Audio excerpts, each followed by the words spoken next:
I think it's time for us, whether we talk about reaction to inflation reduction measures, whether we talk about climate measures, whether we talk about security cooperation, I think we need to be prepared. But we can only be prepared, and if you use the word, I would say react, if we are together, if all 27 are together. Do you think that the fall of the German government potentially will impact the ability to respond in a coherent and unified fashion here in Europe? Well, it's democracy. Let's wait and see what the outcome will be of the processes.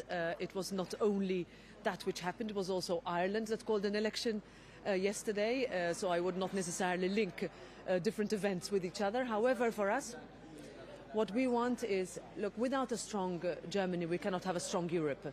And that is what we will be looking for. This is something that we have been saying for years, and it's something that we always say. German-French axis is extremely important. What Germany, France, Poland and countries getting together with Italy discuss is extremely important. This is something that we will wait and see, the outcome of the democratic choices, but it's something that we are prepared for, and I'm sure we all are.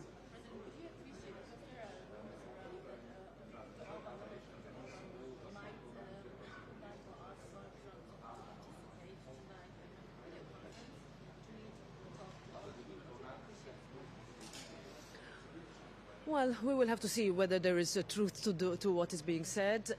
I understand that this decision has been to talk with people who have been invited already. It is not a decision for me to take, but it is also something that we need to prepare to talk to everyone. And let's hope for a very good summit today. Thank you very much. Thank you. No. Yes, very quickly. Yes. Well, let's wait and see. This is democracy. We will look forward to the next few months where we call on political stability, when we call for all actors to act with responsibility as we wait for what is inevitable for a new electoral process in Germany. One thing's for sure, Europe is not strong without a strong Germany, and that is one thing that we will look forward to continuing to see in the next few months. It is very important for us. Thank you very much. Zo aan. Heeft u Trump al gesproken? Nog niet gesproken, wel even contact gehad gisteren. Contact gehad, wat bedoelt u dan? We hebben met elkaar even ge-sms'd en contact met zijn team. En ik hoop hem snel te spreken. En wat was uw boodschap in die sms? Dat ik ernaar uitzie om met hem samen te werken. Dat heel goed ging in de 4 dat hij president was. En wat ik hem ook zal zeggen als we een wat langer gesprek hebben. 1, je had en hebt gelijk. We moeten meer uitgeven aan defensie. Aan onze kant van het bondgenootschap, de Europese kant, maar ook Canada. En 2, we moeten zelfs meer doen. Want als je nu kijkt naar Noord-Korea als voorbeeld. Hoe zij nu geïnvolveerd raken in Rusland. Dit is een direct risico. Rusland nu levering van technologie aan Noord-Korea. Waardoor Noord-Korea weer een risico wordt. Een veiligheidsrisico. Niet alleen voor ons deel van NAVO. Maar ook voor het deel Verenigde Staten, Canada. Zij kunnen dadelijk de Verenigde Staten bereiken met hun raketten. En die technologie komt vanuit Rusland. Dat was een hele lange sms. Kreeg u een duimpje terug van zijn team of kwam er iets inhoudelijks? Nee, dit was niet de sms. Dit is wat ik ga bespreken in onze eerste gesprekken. Want wij moeten met elkaar gaan praten, Trump en ik en met de NAVO-partners, hoe we dit collectieve risico, Iran, China, Rusland, Noord-Korea, wat niet alleen een risico is hier in Europa, maar ook voor Amerika, eigenlijk voor de hele Indo-Pacific en de Euro-Atlantic, hoe we dat samen gaan tegengaan. Het viel mij op in uw felicitatie gisteren dat u heel positief was naar hem prees ook zijn leiderschap uit de eerste termijn. Wordt dat ook de strategie om hem te verleiden aan boord te blijven? Het zijn de feiten. Wat hij heeft gedaan is volstrekt helder maken wat hij wil. Hij heeft niet altijd gelijk, maar hij had absoluut gelijk waar het gaat om het verhogen van de defensieuitgaven hier. Dat is hem ook gelukt. Maar 3 landen zaten op de 2%. Nu zijn het inmiddels 23 landen van de 32 NAVO-leden. Dus dat heeft hij voor elkaar gekregen. En het is ook waar dat we nog meer moeten doen. Juist ook om de risico's die ik schets. Zoals de samenwerking tussen Noord-Korea, China, Rusland en Iran, om dat tegen te gaan. Denkt u dat u erin gaat slagen om hem aan boord te houden en ook om hem betrokken te houden, bijvoorbeeld bij de hulp aan Oekraïne? Kijk, stel nou dat, en dit is eigenlijk het argument, stel nou dat Rusland zou winnen in Oekraïne, dan heb je een versterkt Rusland, heeft een kwart erbij gekregen in land, in leger, in industrie, etc. Dat zit aan de grens van Europa. En ze stoppen daar niet. De mondhoeken zullen blijven druppelen om door te gaan, om het volgende te pakken te krijgen. Dat is een direct risico. En hier komt hij. Niet alleen voor het Europese deel van de NAVO, maar ook voor Amerika. Dit is waarom we er samen in zitten en waarom die transatlantische band zo belangrijk is. En in toenemende mate ook een risico voor Japan, voor Zuid-Korea. Vanwege die technologie die ze leveren nu, de Russen, aan de Chinezen, maar zeker ook aan Noord-Korea. Trump heeft in zijn eerste termijn gezegd dat hij Poetin meer vertrouwt dan zijn eigen veiligheidsdiensten. Ik ga niet iedere uitspraak van Trump in die 4 jaar... Maar is dat een bemoedigend signaal? Nee, maar het heeft geen zin om alles wat hij in 4 jaar gezegd heeft, regel voor regel te gaan becommentariëren. Op de grote issues, en bijvoorbeeld NAVO en meer uitgeven, had hij gewoon gelijk. Laten we dat gewoon toegeven. Daar liepen we achter. En dat leiderschap hebben we ook de komende jaren nodig. Hoe gaat u president Zelensky, die hier vandaag ook is, geruststellen dat de hulp aan zijn land overeind blijft?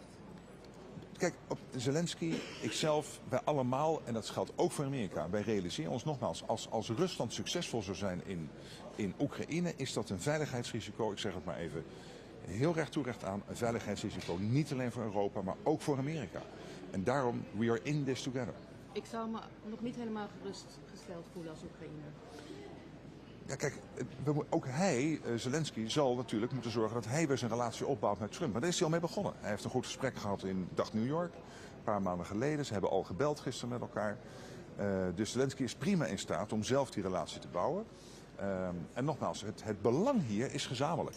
Dat is niet alleen een Europees NAVO-belang, dat is een Amerikaans-Europees NAVO-belang en zelfs een belang van landen als Korea en Zuid-Korea en Japan. De strategie wordt duidelijk verleiden. Misschien een deal sluiten met Trump, daar houdt hij van.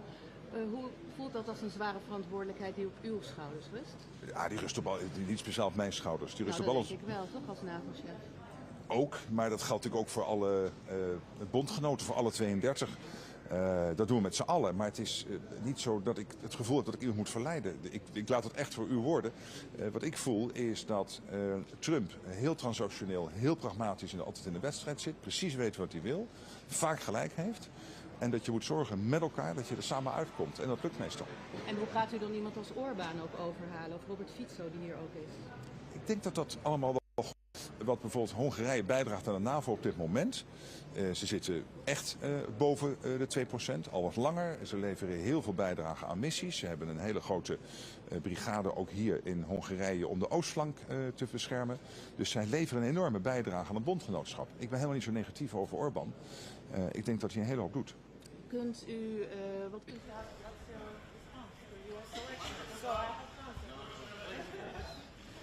I believe President Zelensky will answer himself. You stay here?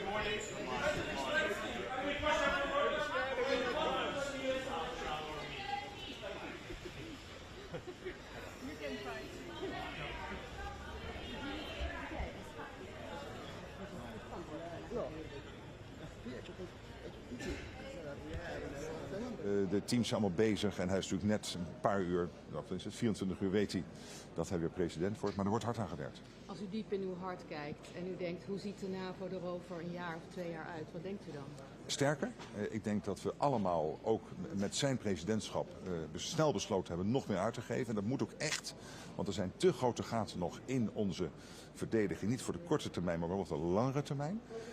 En daar gaat hij echt een grote bijdrage aan leveren. Dus ik ben daar positief over. En bedoelt u dan de bijdrage naar 2,5, 3, 4%? Dat is even de vraag of je van 2 bijvoorbeeld naar 3 gaat overal. Of dat je per land gaat kijken wat zijn precies de gaten die je moet vullen.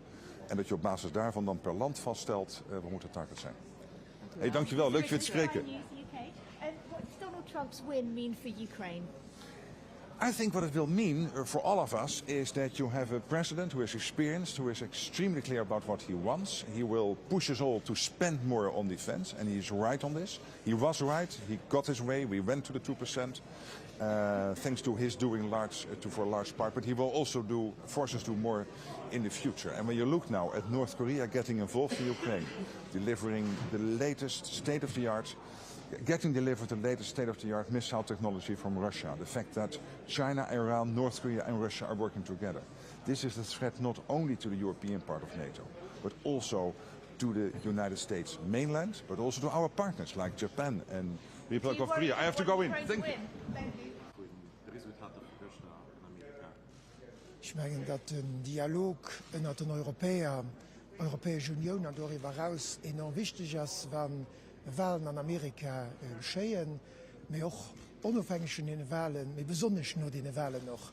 Guckt Amerika als die größte Ökonomie von der Welt, das ein Militärmacht, die mit Europa zusammen schafft an der NATO, und dafür als enorm wichtig, dass wir uns koordinieren, weil das als Attitüde auf die großen geopolitischen Dossiers an der europäischen politischen Kommunität als kein Organ, das Entscheidungen trifft, mit das ein Organ für Leute zu treffen, sowohl an der Sitzung wie vor allem rundherum Sitzung, und wir hätten den Termin nicht besser können fallen wie das Woche. Ich meine, das auch ein bisschen, ob das noch gelöst geht, weil unabhängig vom Wahlresultat in Amerika wussten wir ja, dass die Wahlen wären, und da meine ich, es ist gut, den Point zu machen.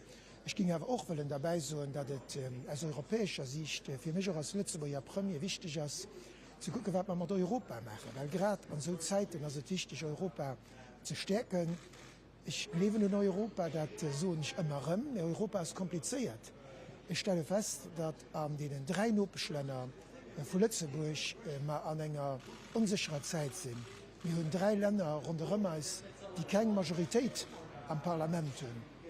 Und dafür meine ich, ist es wichtig, dass wir als Lützeburg mit einer stablen Majorität gucken, dass Europa immer bewegen, wo es entscheidungsfähig ist. Also du hast noch ein Stück zu gehen. Die europäische Kommunität, politische Kommunität ist entstanden am Kontext vom Angriffskrieg von Russland gegen die Ukraine. Wäre das dann idealerweise auch die Message von der Reunion an dem Kontext, die Tür selber gesagt hat, gerade was NATO geht, an der Tolle von der Ukraine, eben am amerikanischen Präsident Trump, wahrscheinlich ein bisschen mehr kompliziert wird. Was muss dann halt so in Richtung Keir für vielleicht zu versichern? EPC ist für mich Dialog, Dialog, Dialog. Auch was der Balkan belangt, was auch eine Region ist, die man nicht vergessen, wo auch eine unsichere Zukunft an verschiedenen von den Ländern besteht, dürfen wir auch, was als eine Attitüde vis-à-vis vom Balkan noch immer mit denen schwätzen. Deswegen sehe ich auch der Präsident von Serbien, die Präsidentin vom Kosovo, auch en vue von der Lützeburger Präsidentschaft vom Conseil de l'Europe nächstes Jahr, wo die Frau vom Kosovo seine Memberschaft wird am L'ordre du jour sein. Par rapport zu Kiew, mensch ist es klar, dass man muss auf der Seite von der Ukraine stehen, die Prinzipien, internationales Recht, was mit die wichtigste Waffe ist für kleine Länder auch. Wir können nicht mit Panzern abtrompen, wir können als die Prinzipien ersetzen. An Zukunft von der Ukraine können wir noch mit der Ukraine diskutiert gehen. Und dafür mensch ist es wichtig, einfach nur zu lauschen, mit zu schwätzen, mit das Haut noch nicht für eine Decision zu holen, weil natürlich wir nicht genau wissen, man sich weiß nicht, was der Trump genau will, als Amerika mit der Ukraine-Politik an den nächsten Wochen machen. Und das hat ich auch nie gesagt, also ich will auf 24 Stunden die Krieg benannt bringen, das ist 24 Stunden schon gewählt, die Krieg ist noch immer umgegangen, und wir wissen, dass das alles ein bisschen mehr kompliziert. Ich hätte auch gern, dass wir stark an der NATO engagiert sind, ob den dort Frauen koordiniert sind, und auch das kann helfen, die Diskussionen zu führen. Ja,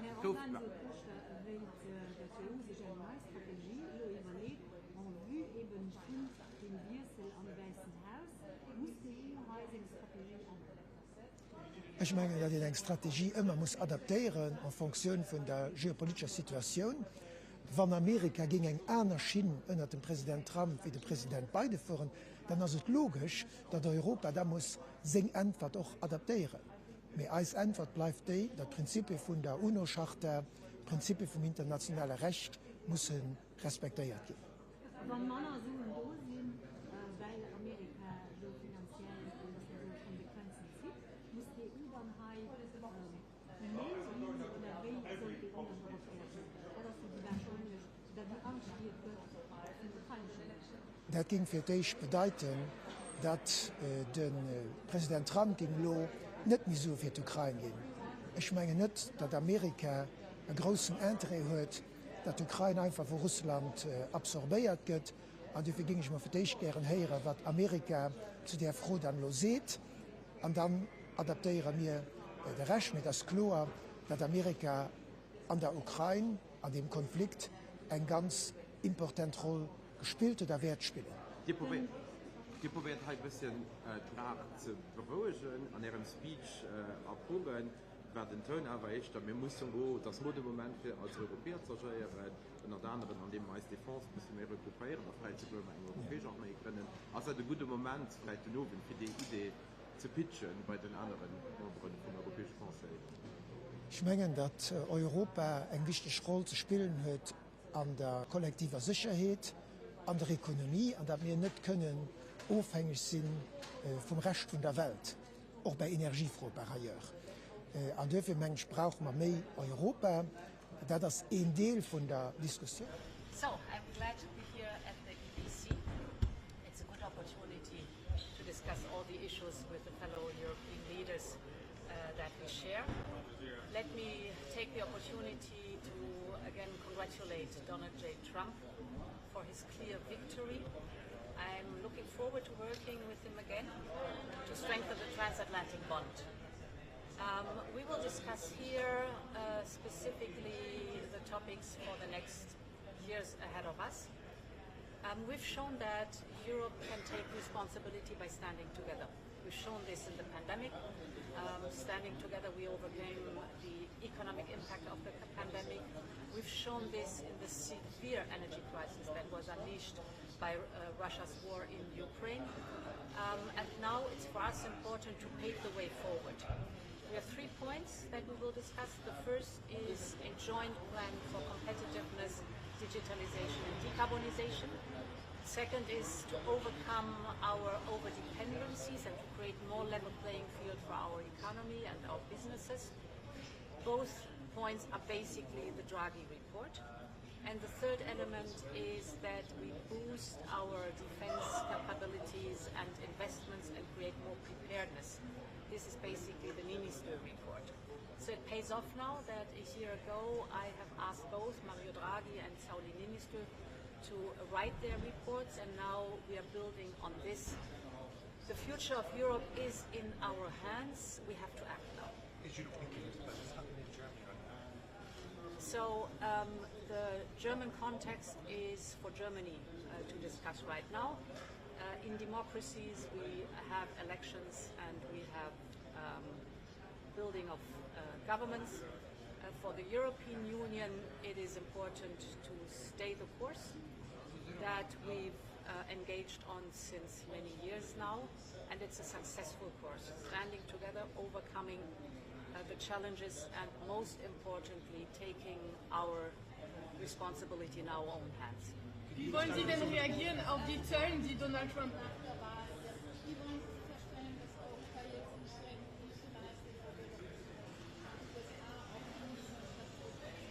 Well, one experience over the last years was very clear for the Europeans. If there are challenges ahead of us, no member state on its own is able to manage them. But standing together as 27, as a European Union, gives us a lot of power. And this strength, this is what is our best value. What will you do against Donald Trump's tariffs that you announced? So we will be working with the new Trump administration in a good manner and look at what is ahead of us. I have some experience to working with President Trump from his former mandate, so there's something to build on. And I think very important is that we analyze together what our shared interests are and work with that. Can Europe keep supporting Ukraine alone if Donald Trump stops the US support? It is in all our interest that the autocrats of this world get a very clear message that there is not the right of might, but that the rule of law is important. And it's in our common interest that we do not allow the big neighbor to bully the others, but to have fairness and to have the integrity of countries and to defend that. And this is the course we're working on. Is Europe ready to retaliate in case US imposes tariffs?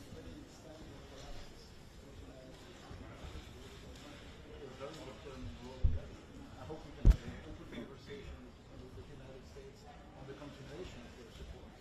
If they would decide to change, that does not mean that we need to change on our priorities. But what about the expenses of European member states? Because Trump saying for everyone from NATO member states, especially from Europe, must increase their military expenses. And all of us are doing that. All of us have been doing that over the past years, and it is clear in everyone's plans that they will continue in doing so. We should be very clear on this. European security is not something that we outsource to someone else, for example, to the United States. But our security will be better if we work together.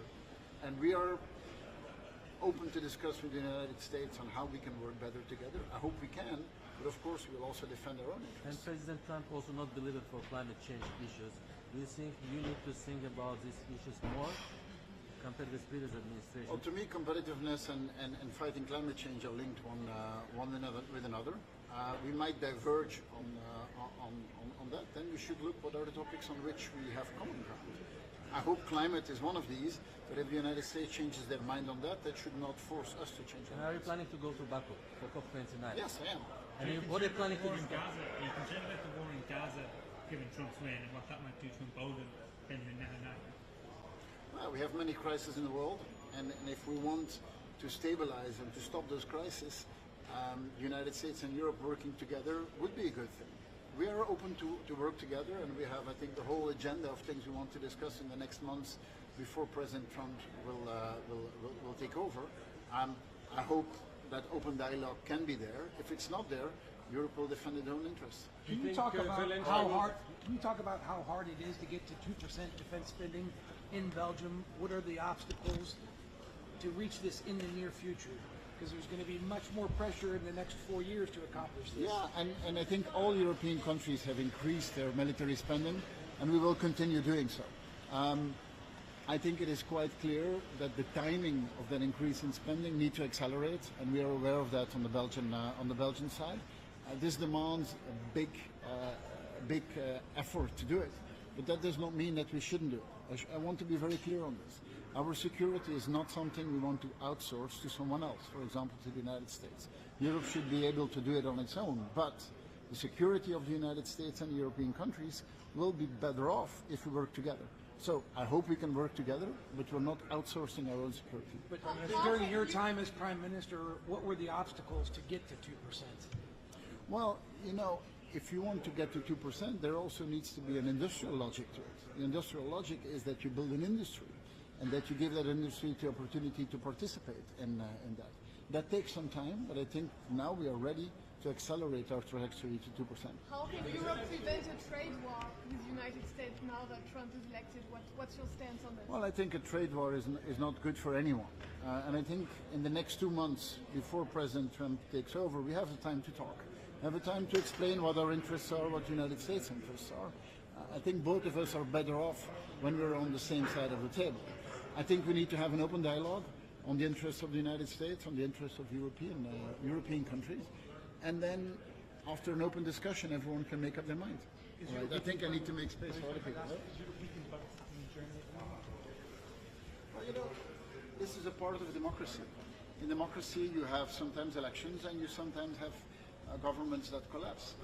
That's always a difficult moment. That is clear. But you know, after an end of government, elections might take place and new governments might take place. When you have 27 countries, there is always somewhere in Europe that you have a political transition that is taking place. Now, I've seen that we still have quite some process to go in Germany. Germany, of course, is the economic engine of the European club. But I would not dramatize it. This is part of democracy. In democracy, you have governments and you have elections and you have new governments. That does not mean that it stops the European economy or that it stops the influence that Germany has. But aren't you concerned about the instability in Europe now, since Germany is at crisis and there is Trump elected? No.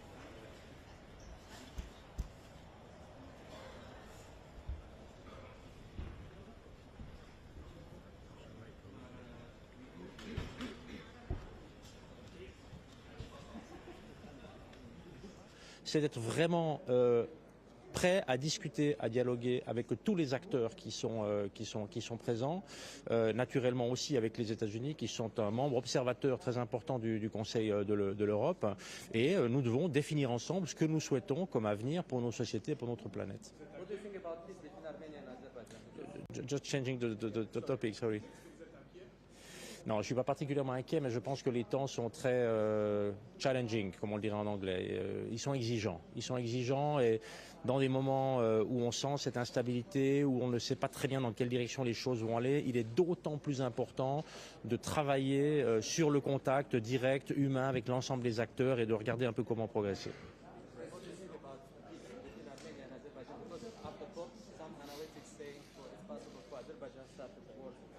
You know, I think peace in the region is a really important matter, and the Council of Europe are always supporting all actors to find good solutions and peace for the region. We need a peaceful Caucasus, we need a peaceful region, because it is in the main interest of the population living in the region. And everything that the Council of Europe can do to support the countries, are also two countries are members, two members of the Council of Europe. We will represent to support all these efforts. Thank you.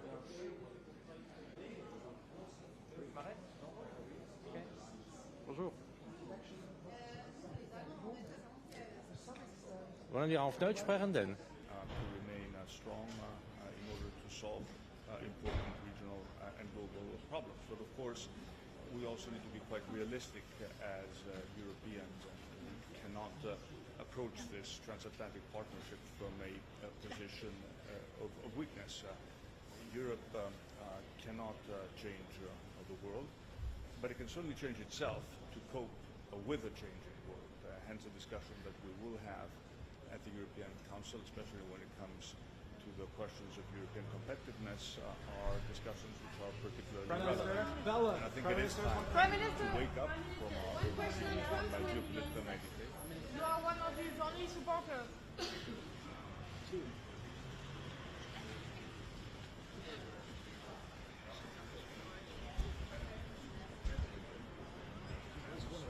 And I do hope that we have reached a point where we will have this discussion with the seriousness and... Good morning. Good morning. So, I'm glad to be here at the EPC. It's a good opportunity to discuss all the issues with the fellow European leaders that we share.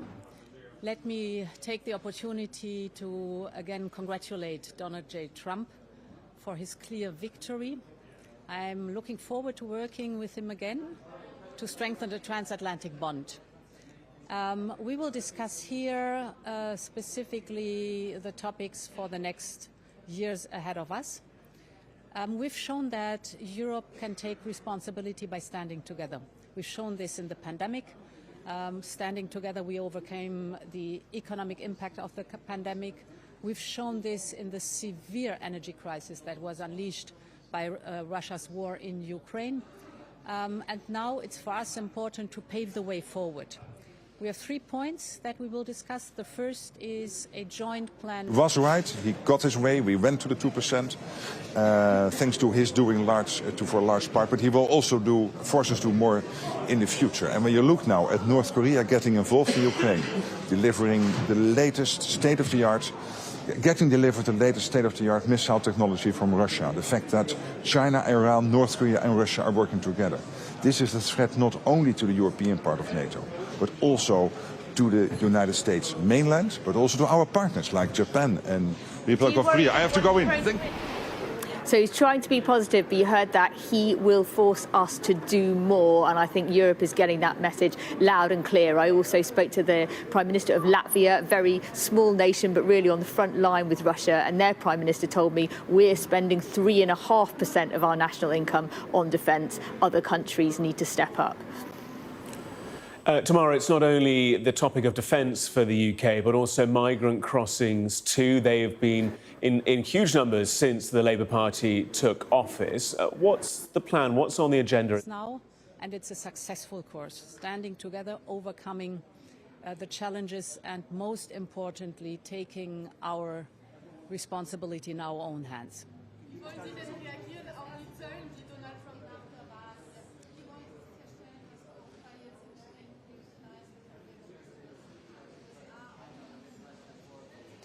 Well, one experience over the last years was very clear for the Europeans. If there are challenges ahead of us, no member state on its own is able to manage them. But standing together as 27, as a European Union, gives us a lot of power.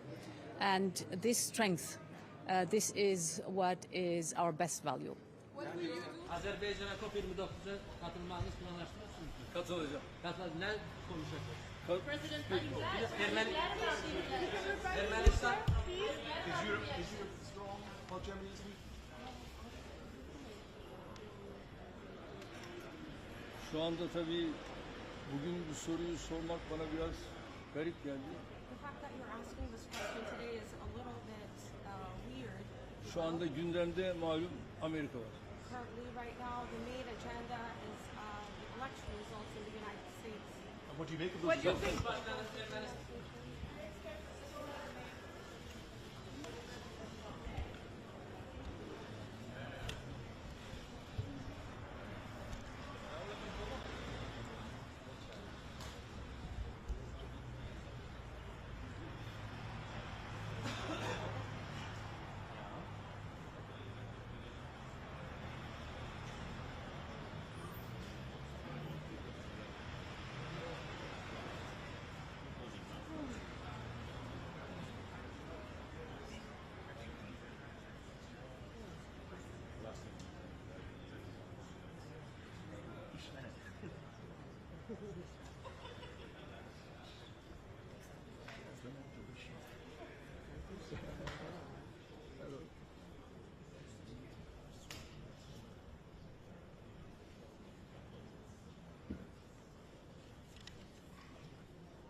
Values, and that's where Norway and Europe wants to see Germany.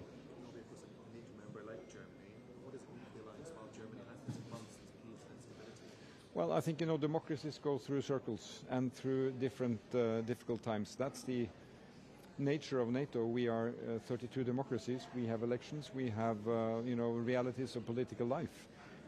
And I think, in the main circles of German politics, there's a strong commitment to NATO. I think we are united on the support to Ukraine. And for Norway, we have with the former and present German government really deepened our political relations, our defense cooperation, our cooperation on defense industry. And that's also, of course, combined with a strong energy partnership. Norway is providing 1/3 of Europe's gas, and Germany is very important in that.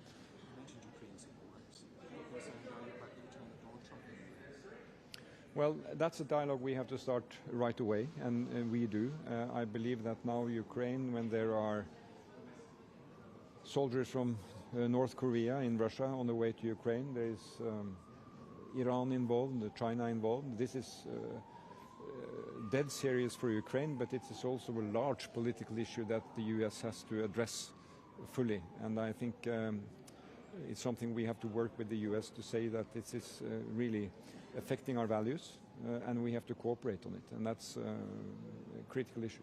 You're not in the EU, but obviously in Europe. Can Europe step in if the US steps back when it comes to security? Well, I hold it that, they will not step back, but we have to discuss the strategy. We want to see that the war ends, but it has to end on premises accepted to guarantee a free and democratic Ukraine. I believe, Europe is the lead donor to Ukraine. In fact, the Nordic countries and the Baltic countries are next after the US in terms of providing, and I think we probably all have to do more. I wouldn't put it that way because I take it that the US will still be engaged. But given the nature of how the war develops, not least also supporting Ukraine in the civil field, with protecting the energy infrastructure, humanitarian aid for health and other things, we also have to step in there.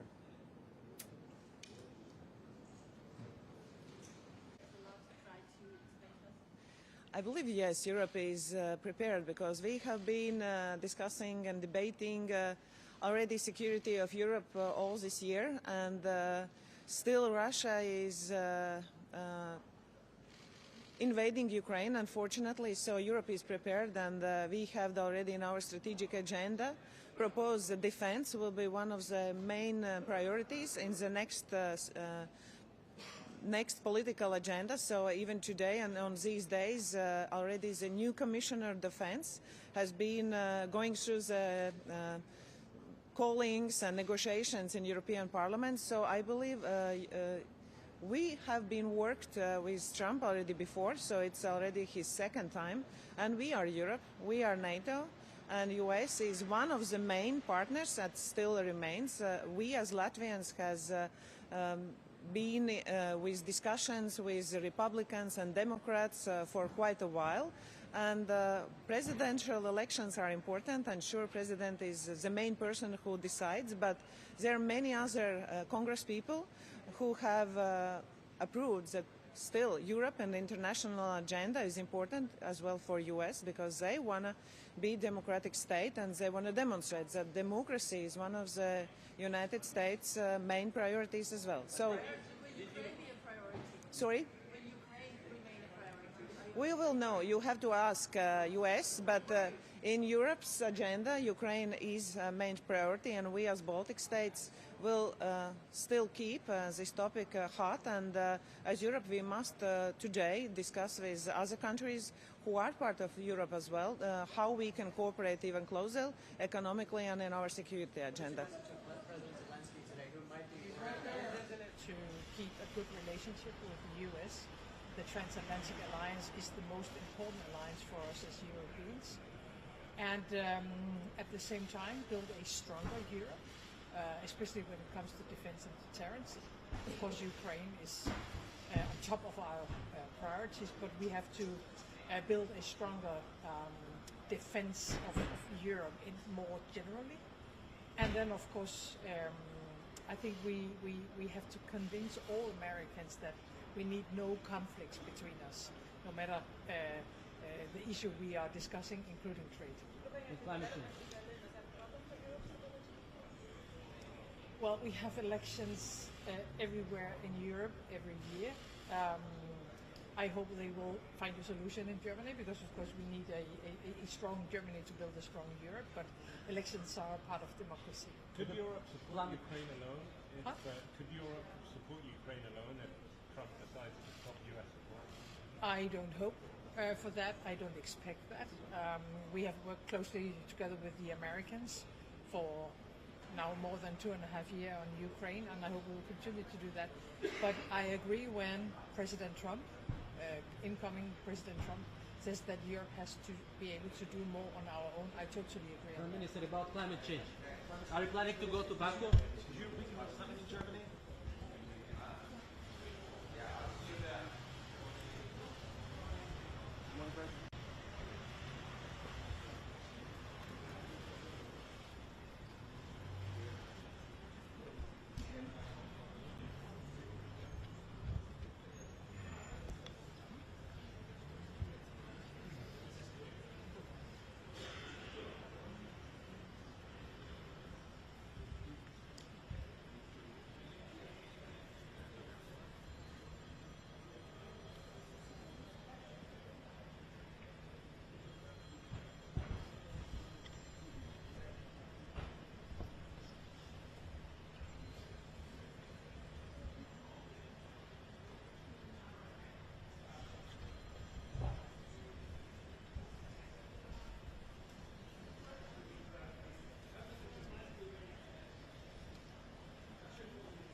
Wir können los.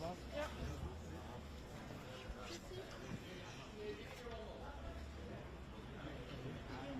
Keir Starmer.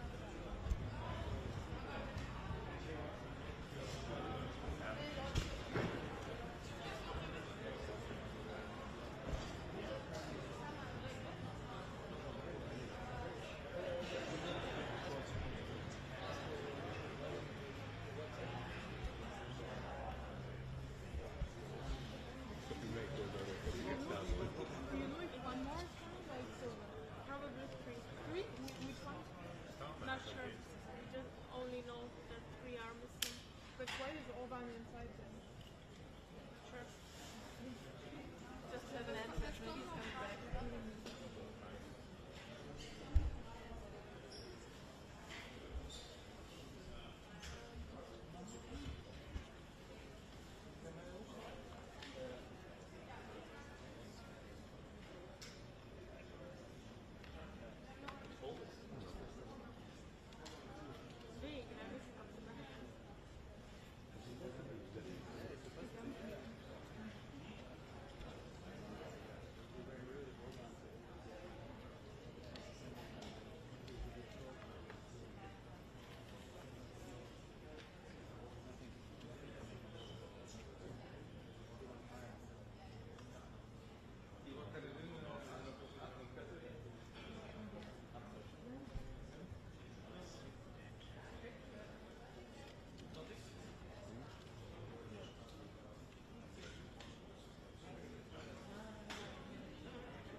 schaut gut aus. Wie geht's dir? Danke, mitten in den Verhandlungen auch. Ja. Es beginnt, sagen wir mal so, vorsichtig gesagt, es beginnt.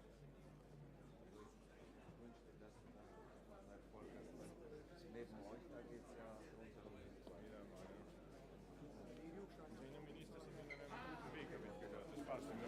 november.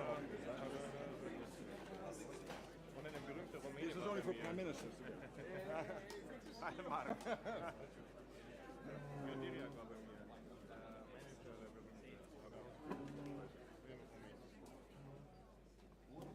Ja, zeer goed.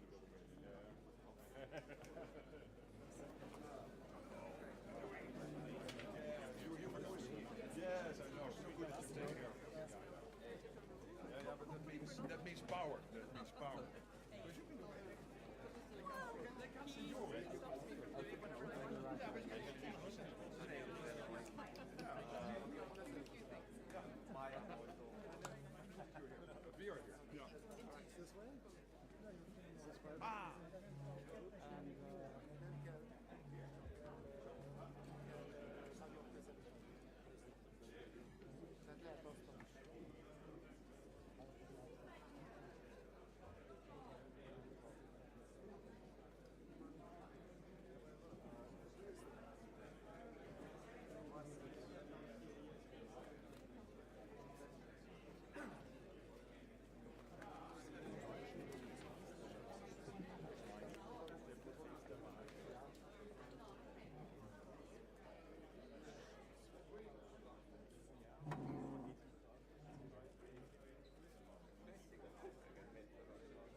Jó napot kívánok, tisztelt Hölgyeim és Uraim! Elnök asszonyok, Good morning, elnök urak, ladies and gentlemen, Madam miniszterelnök asszonyok Mr. és urak, President, tisztelt főtitkár urak, Hölgyeim és Secretary Uraim! Generals, ladies and gentlemen.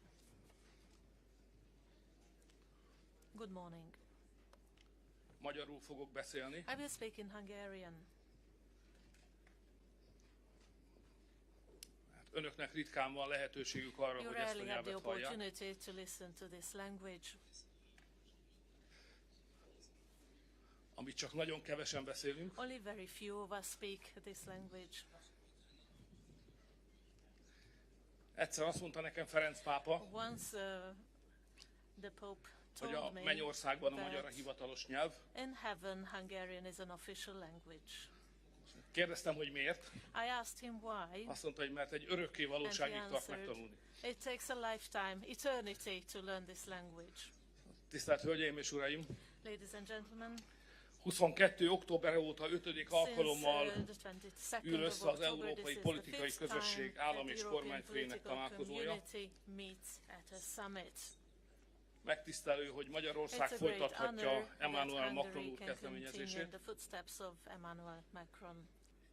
és otthont adhatunk az And we can Európai host Biztonságpolitikai this Csúcs találkozónak. summit for the European political community in Hungary. A mai esemény a mi hazánk This valaha volt event legnagyobb diplomáciai is eseménye. an unprecedented diplomatic 42 event állam és organized by kormányfő, Hungary. 42 az heads of states Európai and Unió governments are intézményeinek here vezetői, together with heads of European Európa institutions and Tanács és a NATO organizations, főtitkárai, European Council, az EBSZ képviselője General van ma itt velünk. Secretariats of the Köszönöm ECSC. mindannyiuknak, hogy I would like eljöttek to thank them Budapestre. all for coming to Budapest.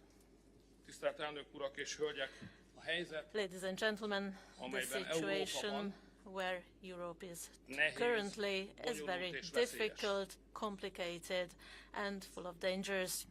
Harmadik éve dúl Since 3 years now, Oroszország Ukrajna there's ellen been indított háborúja, a war of aggression against Ukraine by terrorcselekmények Russia. nyomán lángba borult There are Közel-Keleten terrorist az events eszkaláció veszélye in fenyeget. the Near East. Escalation is a great danger Észak-Afrikában ahead.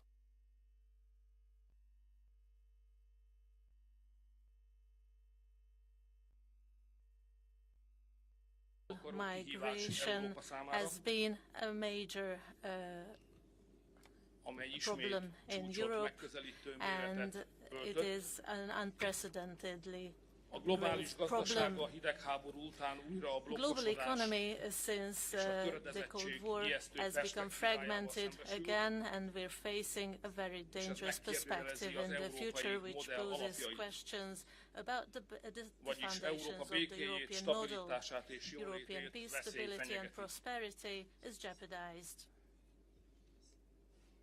Azért találkozunk ma, mert úgy We meet gondoljuk, today because we are hogy ezek a convinced veszélyek és that kihívások these mindannyiunkat dangers érintenek.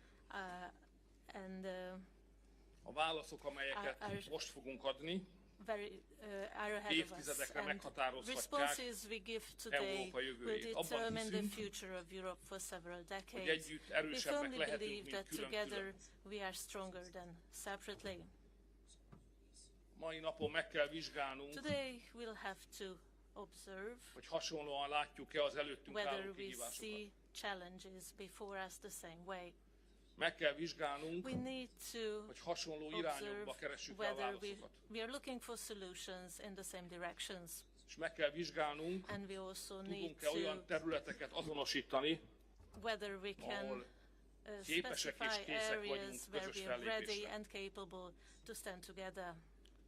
A mai találkozó plenáris ülésén At today's Európa plenary biztonsági of the summit kihívásait we'll tekintjük talk át. about the security challenges of Europe today. Hogyan lehet újra béke We'll Európában? discuss how we can make peace again in Europe.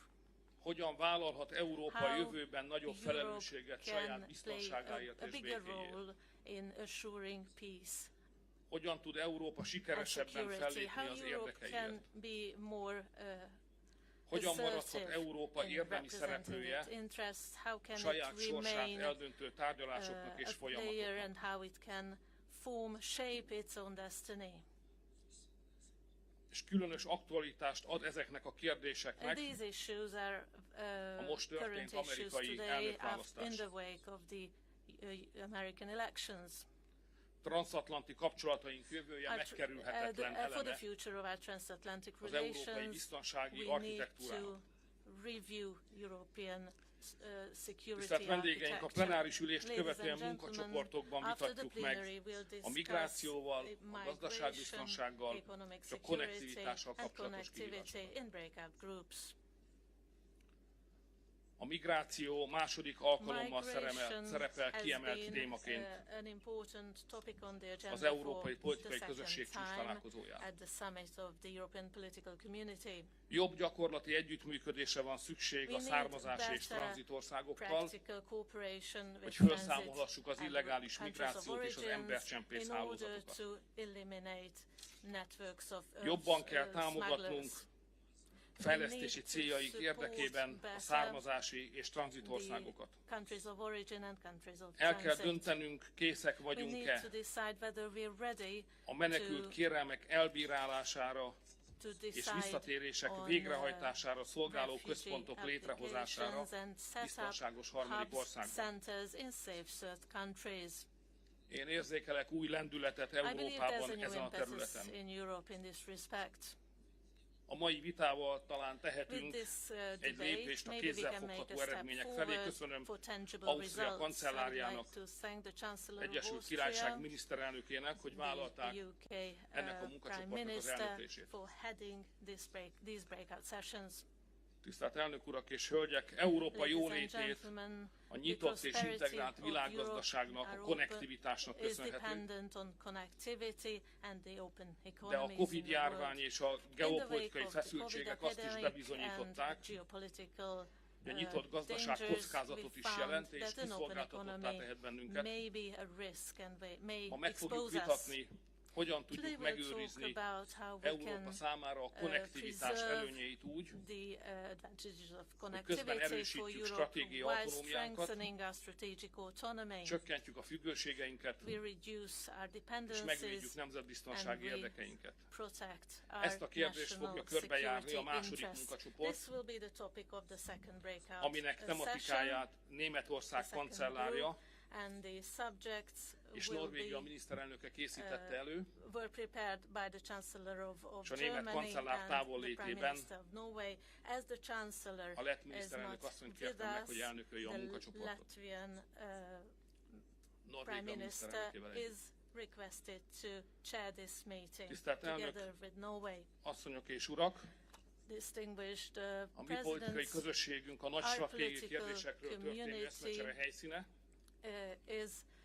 Olyan vezetők ülnek az asztal körül, akiket a földrajzi közelség mellett a közös érdekek és az Európáért érzett közös felelősség is egybefont. Ennek a közös felelősségünknek a tudatában kívánok hasznos tanácskozást mára mindannyian. És most a plenáris ülés folytatásaként bevett szokásaink szerint felkérem Volodymyr Zelenszky elnök urat, Ukrajna elnökét, tartsa meg a beszédét. Elnök úr, önt illeti a szó. Mr. President, the floor is yours.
Starmer,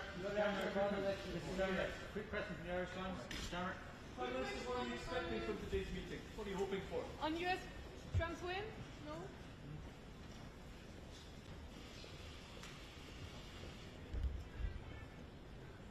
Okay. Yalla, yalla.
Ezt így odaszal, így fogja, mert milyen műsorozó, ezt így fogja, kamera. Simán, simán. Ezt a kamerák örtök. Azoké is, azoké is.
Donc cette communauté politique européenne est à écrire. On a tous des différences de sensibilité, mais à coup sûr, nous avons des intérêts communs.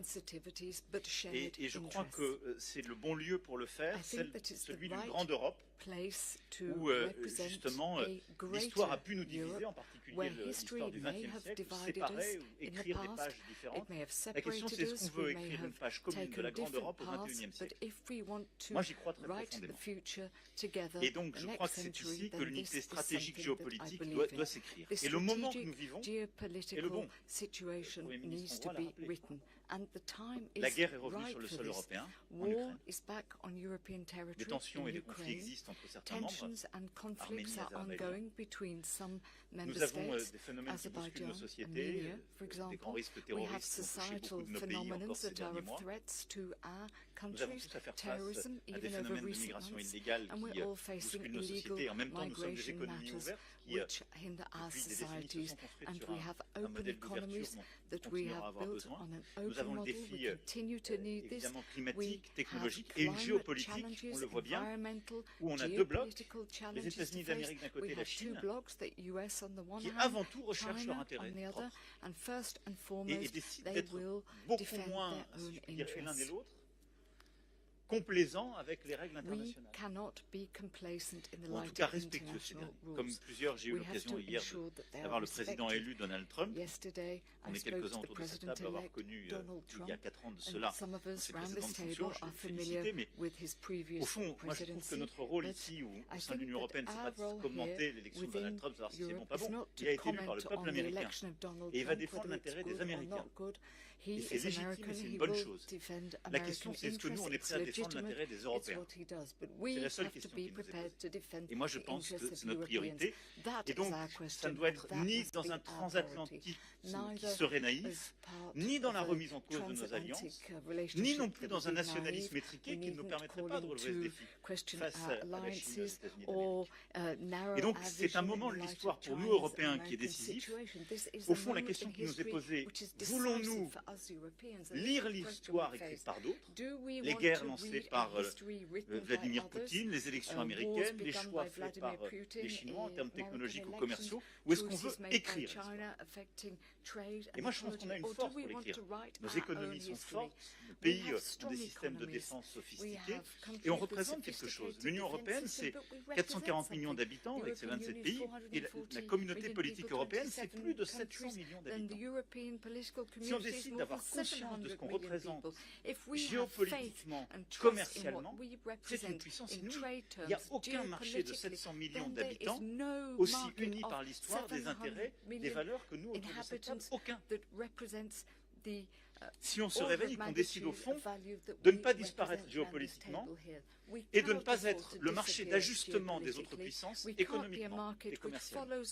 Et donc pour moi ce moment c'est celui où on décide d'agir, de défendre nos intérêts nationaux et européens en même temps, de croire dans notre souveraineté, dans notre autonomie stratégique et de dire au fond on n'a pas envie simplement d'être des clients, d'être un marché qui est pris, de déléguer en fait à d'autres notre économie, nos choix technologiques ou notre sécurité, mais on veut pleinement se saisir de la question de la paix sur notre sol, de notre prospérité et de notre modèle démocratique. Pour moi, c'est ça les 3 défis de la communauté politique européenne qu'on a discuté ensemble.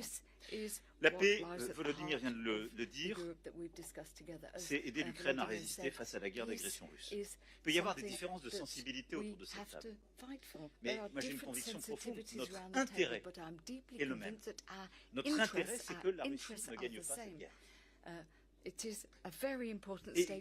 quel que soit, encore une fois, ce que pensent les uns les autres ici, parce que si elle gagne, ça veut dire qu'il y a à nos frontières une puissance impériale à laquelle on dit vous pouvez être expansionniste. Je ne vois pas qui peut être en tranquillité autour de cette table si on laisse faire.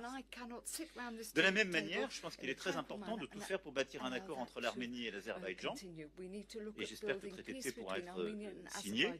Et au fond, notre paix, notre sécurité, elle s'inscrit si nous, Européens, Européens, nous savons dire nous ne voulons plus d'impérialisme et nous ne voulons plus de révisionnisme des frontières sur notre continent. Et c'est vraiment un message d'intérêt. Au-delà de ça, il y a bâtir notre Europe de la défense, faire de l'Europe un espace de sécurité. Alors, l'Union européenne a fait énormément de travail ces dernières années, on en a encore beaucoup à faire pour financer, pour construire. L'OTAN a évidemment un rôle pilier clé. Et au sein de l'OTAN, nous, Européens, nous voulons jouer notre rôle. Ce pilier européen de l'OTAN n'a rien à retrancher à l'Alliance, mais il y a le fait qu'il y a eu un réveil stratégique que nous devons assumer de nous, Européens. On n'a pas à déléguer pour l'éternité notre sécurité aux Américains. Et je crois que c'est important aussi d'envoyer le message que nous sommes maintenant des fournisseurs de solutions de sécurité. Et donc on a autour de cette table, qu'on soit membre ou pas de l'Union européenne, eh bien, à produire, à assumer une préférence européenne dans cette production industrielle, à bâtir des choix, à s'appuyer sur l'interopérabilité de l'OTAN, mais aussi parfois accepter qu'on n'aura pas toujours le même agenda que nos alliés, ce qui ne remet pas en cause ces alliances, mais de dire que nous avons des solutions de sécurité à apporter, tout particulièrement à notre voisinage. Aujourd'hui sur le flanc Est, peut-être demain sur le flanc Sud, ou que sais-je.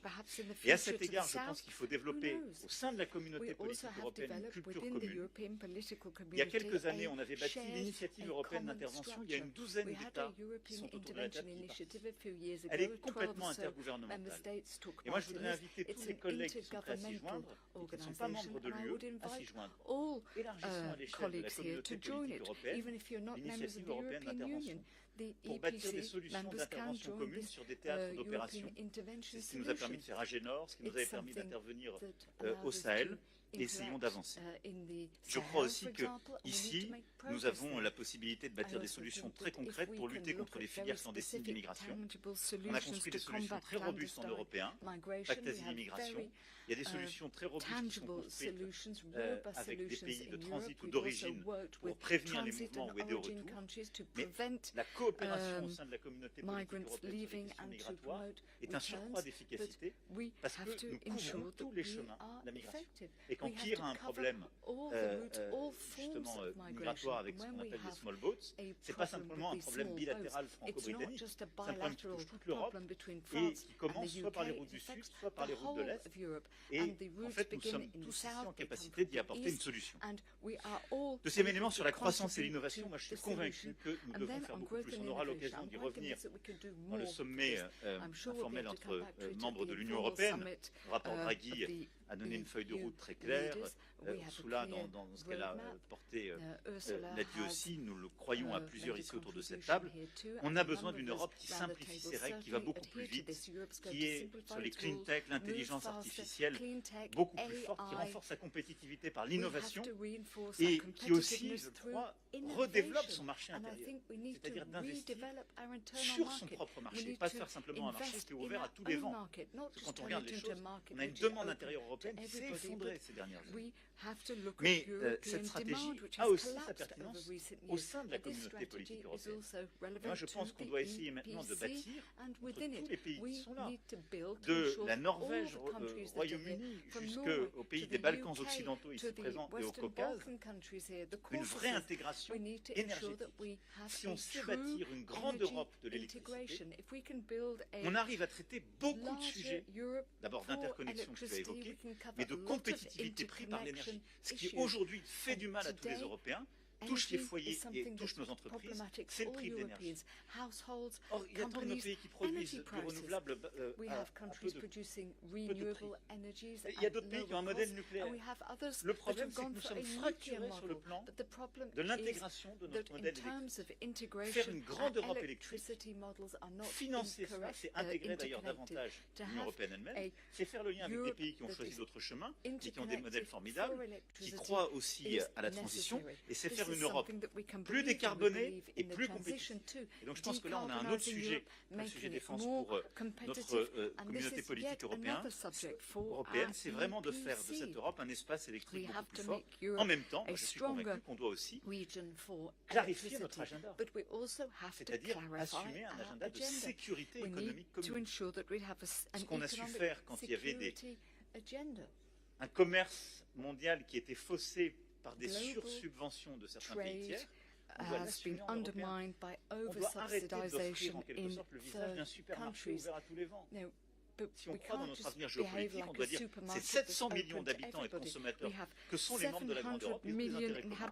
Ils veulent être couverts, ils veulent qu'il y ait des investissements directs étrangers qui viennent de partout. Mais ils veulent dans leur commerce être respectés bien davantage, être unis et défendre leurs intérêts. Enfin, la démocratie, je pense que ce qu'on vient de vivre ces dernières semaines montre que le modèle démocratique européen est lui aussi un sujet de prédation. En Géorgie comme en Moldavie, il y a eu plusieurs attaques. Des attaques cyber, de l'achat de vote, des manipulations. Tous les observateurs l'ont montré.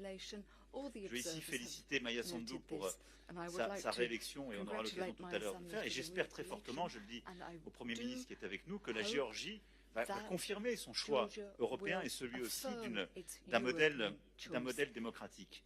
Mais soyons lucides, notre modèle de démocratie libérale, ouvert, c'est un sujet de prédation pour d'autres puissances qui n'ont pas le même agenda, qui veulent nous diviser. Les États baltes ici présents savent aussi combien ils sont attaqués au quotidien par des attaques cyber, par de la manipulation d'informations.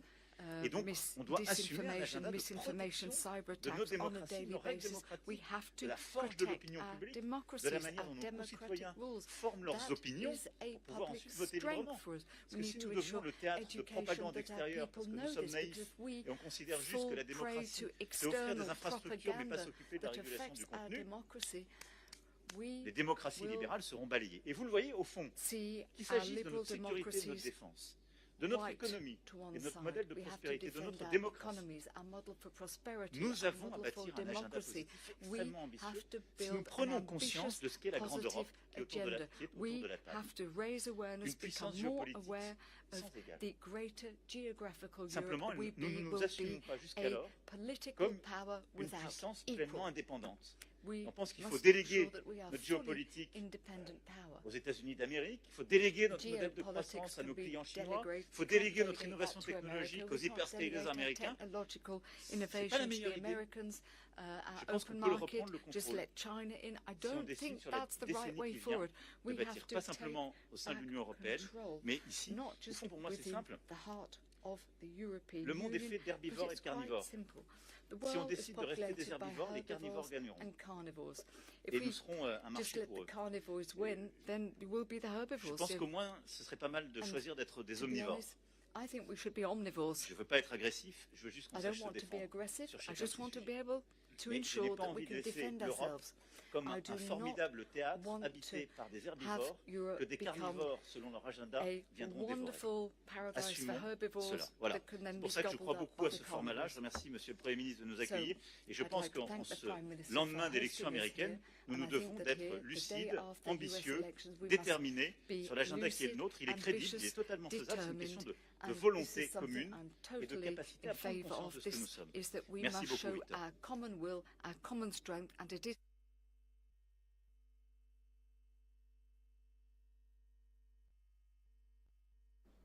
Köszönöm szépen, elnök úr.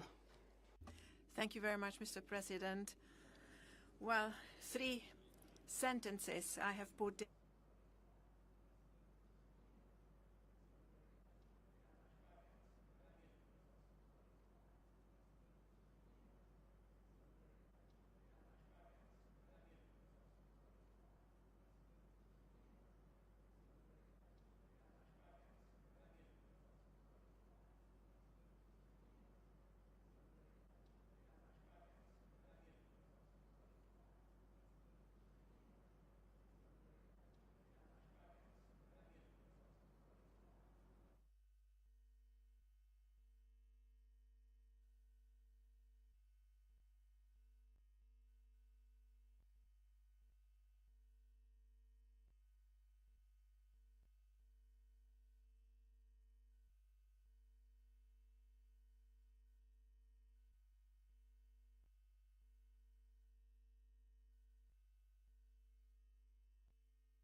beautiful country.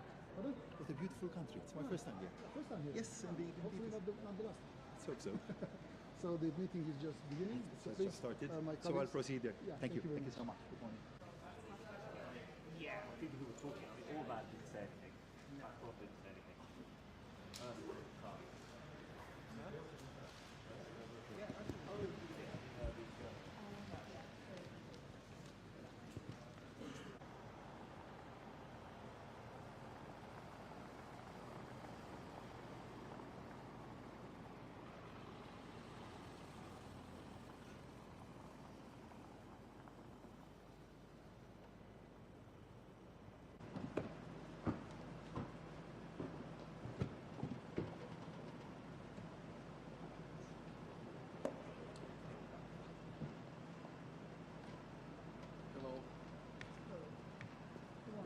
Welcome to Budapest. Thank you very much. The meeting is just the beginning, so please proceed. Okay.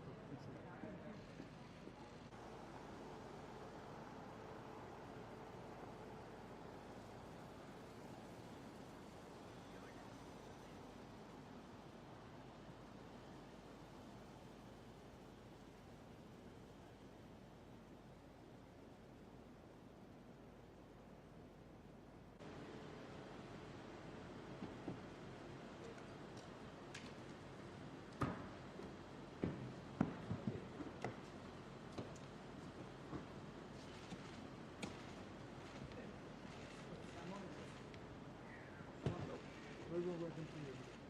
The meeting is just beginning, so please proceed. Yes, we are late. Yeah, thank you.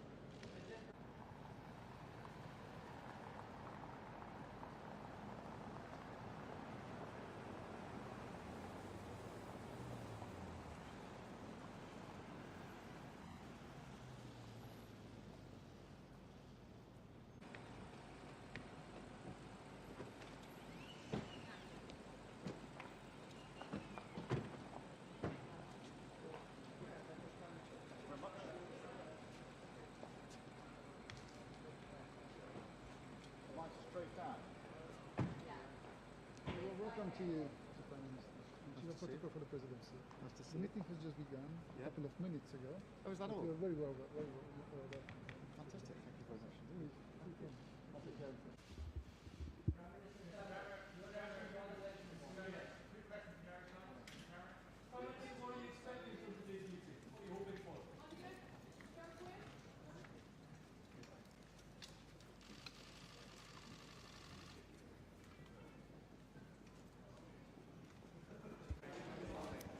Thank you.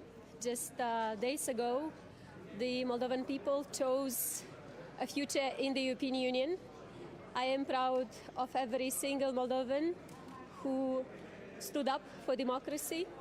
Our people have shown incredible resilience in the face of immense challenges, foreign interference, vote buying schemes implemented by fugitive oligarchs with Russian money, and attempts to destabilize the country. Despite all this, the Moldovan people chose democracy, freedom, and a European future.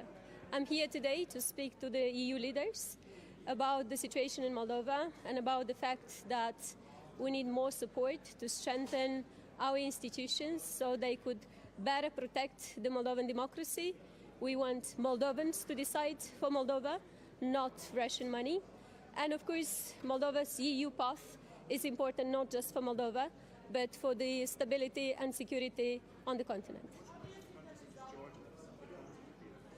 We all need to continue to fight for freedom and for democracy, and our future in EU is the main objective for all of us, all those who want to protect freedom and democracy. Thank you. Thank you. Thank you. President Sandu, are you confident that President Trump will support Moldova?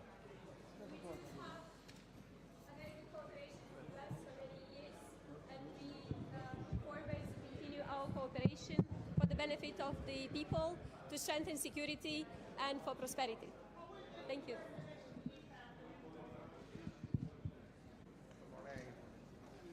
a pleasure to be here. It's important in these difficult times that we can meet in this group for the 5th time now, and I think it's really important to stand together as Europe and to find solutions, common solutions on our continent. So thank you very much. No, I'm not worried. We have to work with the leaders in the world that are elected by the people, so I'm not worried, but we're looking forward to work together. What do you think about the instability in Germany at the moment? Does this cause trouble for the European Union? Well, it does not cause any trouble for the European unity, I believe, but we look forward and hope that Germany is coming back to a stable path very shortly.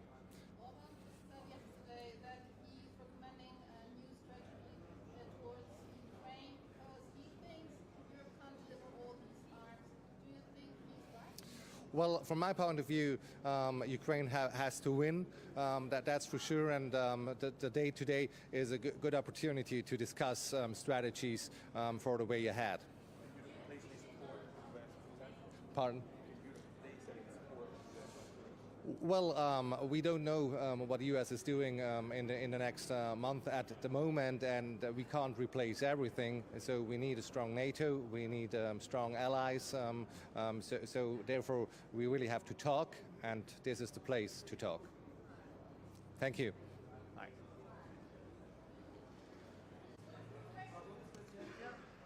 Hallo, morgen. So.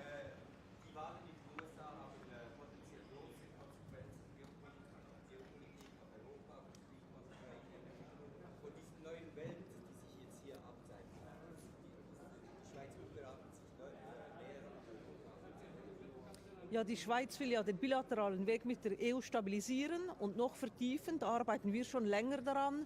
Und es ist klar, dass Europa sich insgesamt stärken muss, so oder so.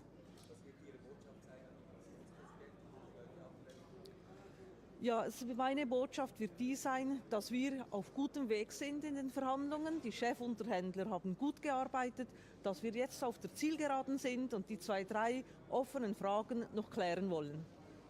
Merci.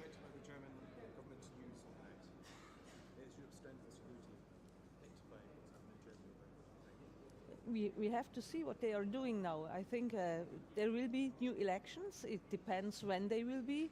I think we have to wait their discussions. Thank you. Danke. Deutschland ist ein wichtiger Partner in der Union. Ich gehe davon aus, dass Deutschland die Probleme so rasch wie möglich in den Griff bekommen will.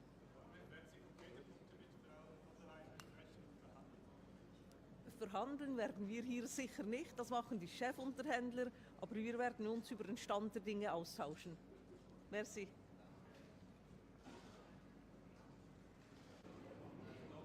Hello. Today will be 2 topics on the agenda. The first one is the Ukraine, because the war in Ukraine Russian aggression has continued almost 1,000 days on full scale, and on that issue Europe should do everything to help Ukraine implement a victory plan and continue its steadfast support. And the second topic for me today will be economic security. Europe should be even more resilient during different crises, and also on energy matters, because we're still spending more than 30 billion euros on Russian energy. That is not sensible, that is not wise. If you want to have the Russian war chest empty, you should not spend on their own energy. And also the second topic on economic security is the connectivity, different regions, and also from Europe to different regions, and having those partnerships. So this will be today. Thank you. Yeah. I was telling to your colleagues, I'm the tallest among these guys, but I represent a small country, so it's not up to me to talk about such big things like what's happening in Germany or what's happening in the United States, but at the end, I believe that Germany, United States, all these big countries are strong enough to overcome this kind of situations, and maybe in a way this will help. Germans to do more and to also realize that they have a great country. So I would love to have the problems of Germany.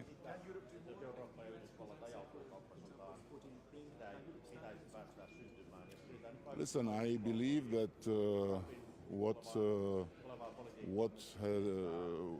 has been said and what has been discussed intensively before the European election has gone too far, and in the meantime, what happened with the election in the United States can be a great opportunity to reshape many things and to see the world in a bit differently, and to see Europe itself a bit differently, because Europe is getting old, because Europe needs much more energy, far less regulation, and all these things, and maybe this will be an opportunity to shake up things.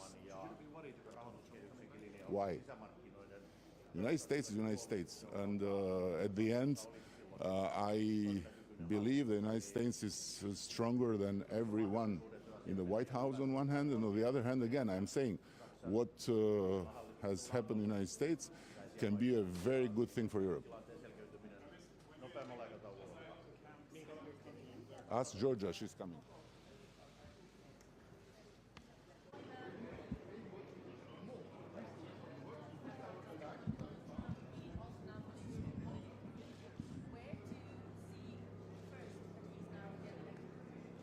Well, first of all, the European political community was founded on the principle of equal footing of all members, all countries within the European continent, with the aim of not only discussing but also finding solutions for shared challenges. But at the same time, it's an initiative that strongly believes in the partnership between the European countries as well as the United States. So it believes on the Euro-Atlantic shared values.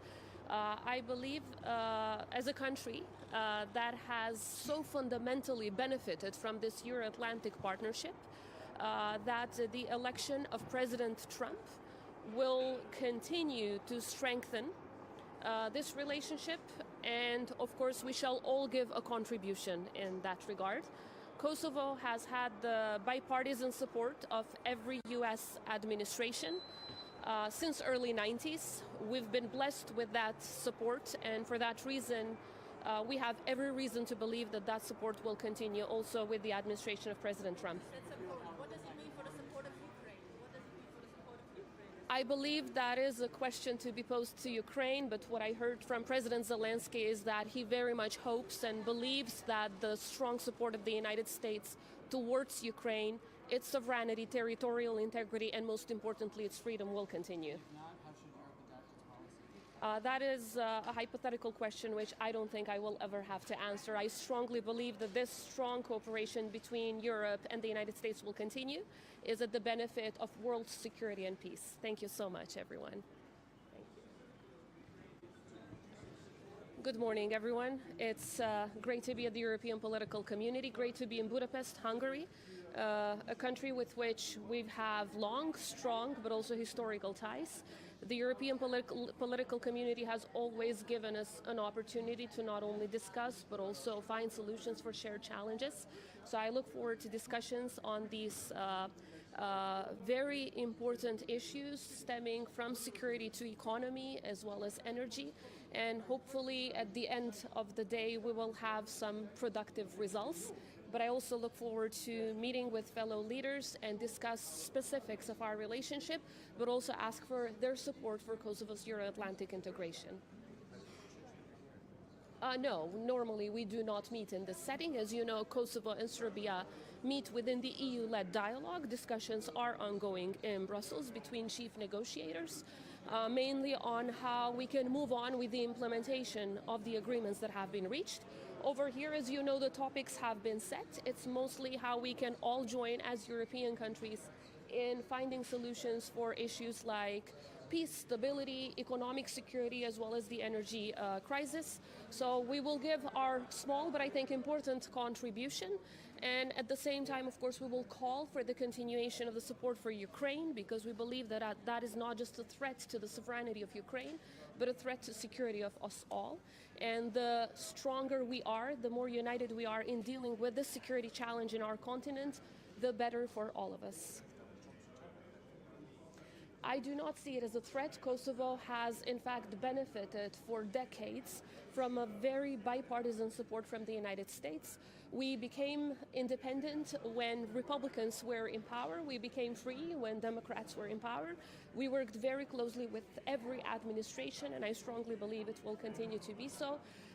From what I hear, President Zelensky had a very good call with President Trump, and I strongly believe that with this new administration, we will all continue to work together to the betterment of peace and stability in our continent, which is, of course, in the interest of the entire world, of the entire globe.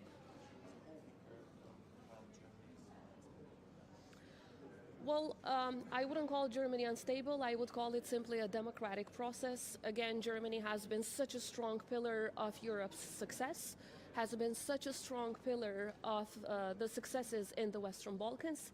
It's the country that has, I believe, taken a leadership role in rallying every other member of the European Union towards supporting the enlargement process for the Western Balkans. It was the country that played the leadership role towards getting visa liberalization for the people of Kosovo. So we very much trust in the leadership of Germany, the current leadership, but also any other leadership that might come next.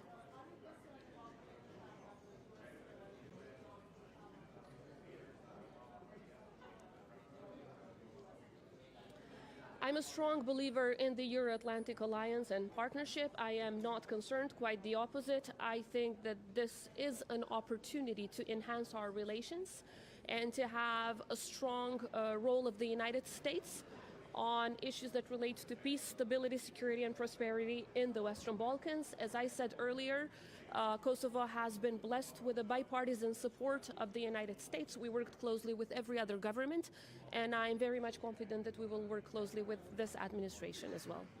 Thank you very much. Thank you.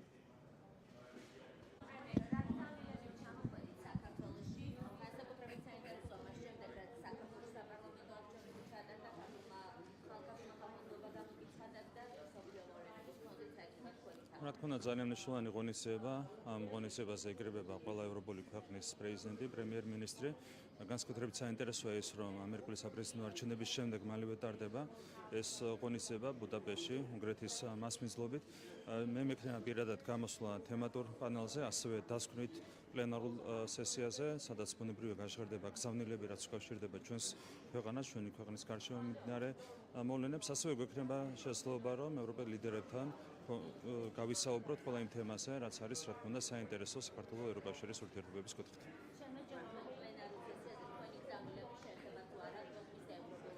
რა თქმა უნდა, ყველა თემაზე გვექნება საუბარი, მათ შორის ჩვენს მთავარ საგარეობოლიტიკურ პრიორიტეტზე, რაც არის ევროკავშირში ინტეგრაცია, გვექნება საუბარი საქართველოში მიმდინარე პროცესებზე, საქართველოს ევროკავშირის ურთიერთობებზე, რა თქმა უნდა, ეს იქნება ჩემი გამოსვლის მთავარი თემა.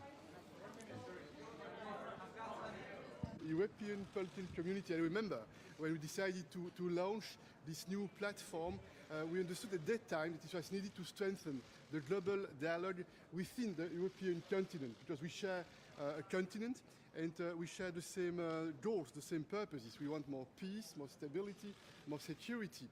And this platform, it doesn't mean that we all have the same opinion about all the topics, but it means that this dialogue is a starting point to make possible actions and to make possible decisions. And today, again, we'll address some important topics like migration, like economic security, and then you know that for sure we'll have the occasion to discuss the geopolitical broader context, including with the elections in the United States.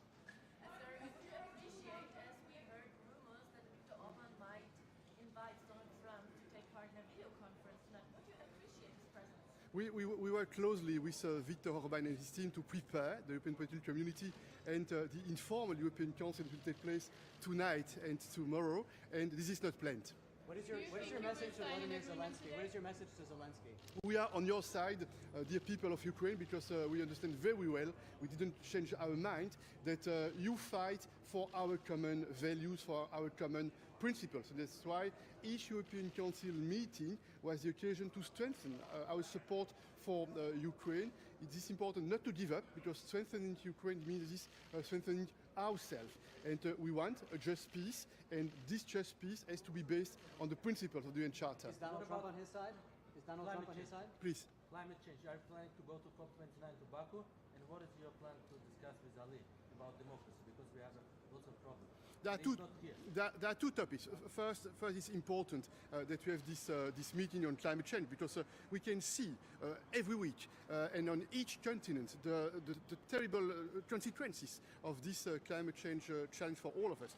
It is the case in Spain, but not only in Spain. On each journey you can see the terrible effects. That's why we need to act, and to act together, we need to meet. We need to meet to make decisions together. And it will take place in Azerbaijan, and the EU will be there. And you know that the EU is playing a very strong role to make sure that we have more ambitions, and that we deliver on our promises. And I will have also the occasion to meet with President Aliyev, and we'll discuss the bilateral relationship between Azerbaijan and the EU in all fields, including the fields you mentioned. Do you think that the Orban presidency brought closer the peace to the Ukraine? Can you repeat, please? Do you think that Mr. Orban, the presidency of Orban of the EU, is getting closer to getting peace with Ukraine and Russia? One thing is certain: the EU is strong when we are united, and we have taken the world by surprise. Maybe we have taken ourselves by surprise in showing how we are united in that on that question, on that topic. And you know that there are two tracks. On the one hand, we support Ukraine with more military equipment, with more financial means, with more political support. The EU candidate country, the status recognized to Ukraine on the one hand. On the other hand, there's another political battle on the international stage within the international community, and is the fight in favor of the UN Charter, in favor of the territorial integrity and sovereignty, and many countries across the world. They understand very well, if at the end it's not Ukraine which prevails, it means that we are all more vulnerable, because it means that the UN Charter is not so strong. And I think that this is the main political battle in the years to come. We have to protect, to defend the UN Charter, to make sure that we do not accept any double standards-based approach. Is Europe prepared to retaliate on tariffs if Trump imposes tariffs on Europe? Look, this is absolutely clear that we would like to deepen the transatlantic alliance and the bonds with the United States. This is our wish, there is no doubt. But we have a plan for the EU, for a stable, a more prosperous EU, and the plan is called the strategic agenda, and everything is in the plan. And now we have to implement what we have agreed on. In June, the 27 leaders at the highest European Union's level, they decided to make prosperity, security and defense, and engagement with the rest of the world as the main priorities for our common future. We know what we have to do, let's do it. And if he imposes... Please.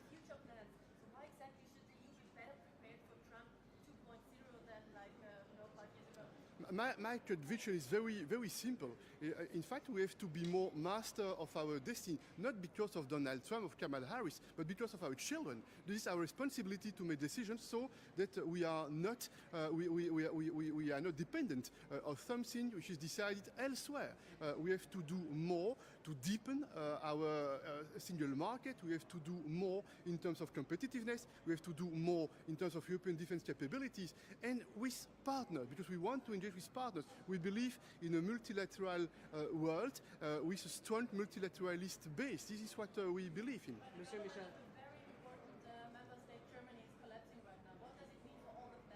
Look, we have democratic institutions in our member states, and I trust the German democratic institutions. And this is the political democratic debate in the 27 member states. Today, this process in Germany, tomorrow in another member state. We don't fear the democratic institutions. On the contrary. Merci, thank you. What would you learn from dealing with President Trump the last time he was in office, and how will Europe learn from that this time? What will you do differently? There is an important principle. We want to deepen our ties with the United States. This is very clear because there is a lot in common. But we also want to be more master of our destiny. We want to be more influential. We want to strengthen our economic base. And we want to act in a way where we are a respectful and respected partner. This is the basic principle. And I'm certain that on many topics we will converge. It will be easy. On some topics there could be some different views. And if this is the case, we'll have to discuss, to negotiate, and to find the best possible compromises. And specifically on Ukraine. Ukraine, do you expect the United States to reduce its support, and will Europe have to, and will it be able to increase its support?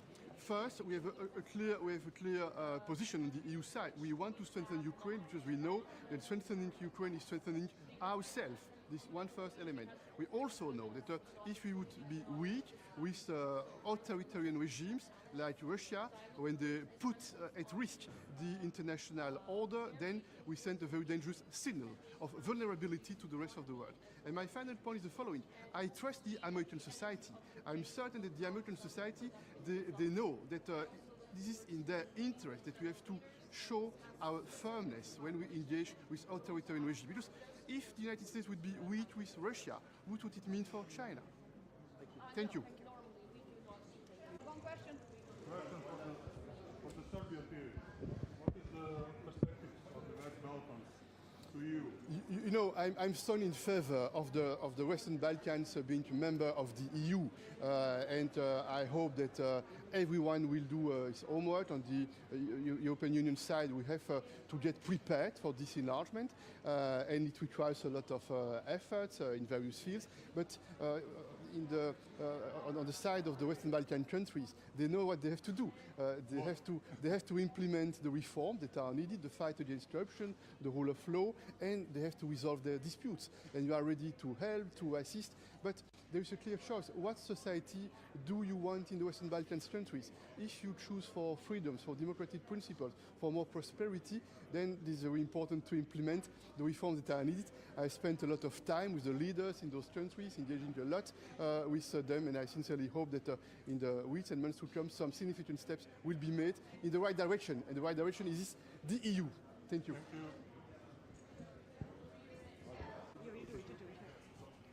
Can you repeat, please? No, I think that we are always strong when we believe in democratic institutions, and we have 27 member states, all of them with their democratic institutions, and we trust those institutions. And the EU has a clear plan. This is called the strategic agenda. We know what we want to do for the future, for making Europe stronger, more resilient, less dependent, more influential for the benefit of our people. We need to deepen our single market. It will be an important debate that we'll have tomorrow, including the participation of Mario Draghi. We want to develop our defense capabilities, we want to develop our defense readiness, and we want to engage more with the rest of the world, with our allies, with our partners, the United States and some others, but also with countries which we have some differences, but we have to strengthen the global dialogue. We are absolutely convinced that the United States and Europe have a lot in common. And we are ready on the EU side to deepen this alliance with the United States based on the idea that we have to act as a respectful and respected partner, based on the idea that we have to defend the international rules-based order, based on the United Nations system, based on the idea that we want more prosperity and more cooperation in that field. And that's why I'm absolutely convinced that we will have a dialogue with the new administration. You know, when I was Prime Minister in Belgium, Donald Trump was President of the United States. I had and I have this experience in engaging with the United States, and I'm certain that the European leadership will find the best possible ways to engage in a rational way with the United States. Thank you.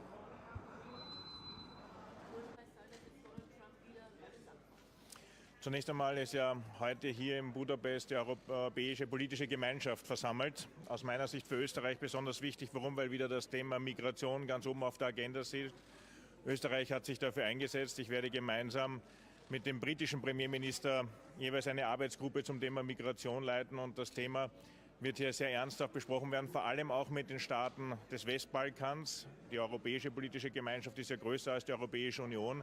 Und damit gibt es hier viele Möglichkeiten, auch neue Allianzen zu schließen. Die Entwicklung in den USA zeigt, dass wir jetzt alles tun müssen, um eben die Beziehungen zu den USA weiter zu stärken. Für Österreich ein ganz besonders wichtiges Thema. Die USA sind unser zweitwichtigster Exportpartner. Daher auch im Interesse der österreichischen Arbeitsplätze ist es wichtig, dass wir gute Wirtschaftsbeziehungen haben.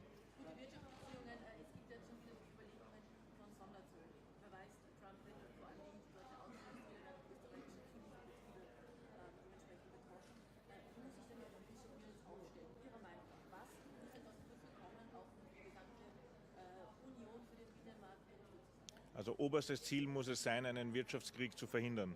Ein Wirtschaftskrieg ist in keinem Interesse, weder in dem Interesse der Europäischen Union noch im Interesse der USA. Das heißt, es braucht jetzt intensive, aber gute Verhandlungen für beide Nationen, in dem Fall also für die USA, aber genauso eben auch für den Wirtschaftsraum Europäische Union. Das sind alles jetzt, glaube ich, viel zu früh angestellte Spekulationen. Entscheidend wird auch hier sein, intensiv miteinander zu reden und dann eben auch einmal die ersten Schritte der Trump-Administration auch abzuwarten. Noch eine Frage jetzt, die deutsche Bundesregierung ist gerade dabei, sich aufzulösen. Wir sind eine Dreierkoalition. Jetzt verhandeln Sie auch in Österreich geplant. Sie haben immer gesagt, unschwer eine Dreierkoalition. Schrecken Sie die Ereignisse in Deutschland jetzt ab? Also zunächst einmal muss man immer unterscheiden. Alle Entwicklungen in einem anderen Land sind meistens nicht vergleichbar mit Entwicklungen im eigenen. Wir sind erst überhaupt in der Phase der Sondierung. Was ist das Ziel? Eine tragfähige Bundesregierung. Da braucht man eine stabile Mehrheit im Parlament, ein klares Programm, sodass die Menschen auch die Veränderung spüren. Und ich glaube, Veränderung ist das wichtige Thema. Die neue Regierung in Österreich muss dann diesem Anspruch gerecht werden, Veränderungen, Erneuerungen voranzutreiben. Und da wird man sehen, wie weit man jetzt in den Sondierungsgesprächen und später dann in den Verhandlungen kommt. Aber was sagen jetzt diese Ereignisse in Deutschland? Was nehmen Sie da mit? Was können Sie daraus mitnehmen für die Verhandlungen in Österreich? Ja, man kann immer lernen von seinen Nachbarn. Ich glaube, das ist das Entscheidende. Man ist ja auch immer wieder im Austausch. Das, was wesentlich sein wird, ist, es braucht jetzt hier bei uns in Österreich einen Fortschritt in den Sondierungsgesprächen. Ich habe immer gesagt, es ist ein steiniger Weg, es ist schwierig. Man muss sich inhaltlich intensiv miteinander auseinandersetzen. Das Ziel ist es tatsächlich, Erneuerung und Veränderung dann für die Menschen in Österreich voranzubringen. Dankeschön. Danke. Ja.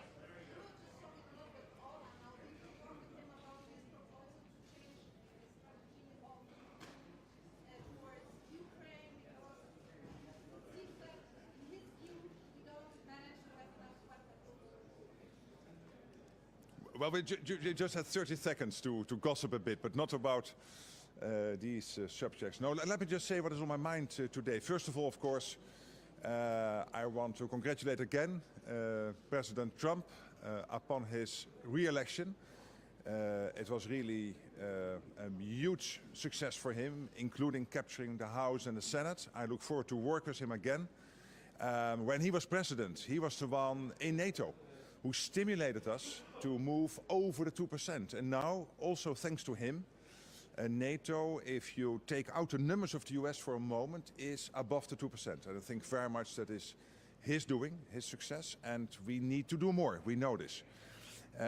Today, very much on my mind in this meeting is what is happening now with North Koreans being deployed in Russia. And what we see more and more is that North Korea, Iran, China, and of course Russia are working together against Ukraine. But at the same time, Russia has to pay for this. And one of the things they are doing is delivering technology to North Korea, which is now threatening in the future the mainland of the US, continental Europe, but also our partners in the Indo-Pacific. Japan, for example, and the Republic of Korea. So these are really dangerous new developments, and we need to discuss that today, but I also look forward to sit down with President Trump and to navigate how collectively we'll make sure that we face this threat and that we keep our part of the world safe.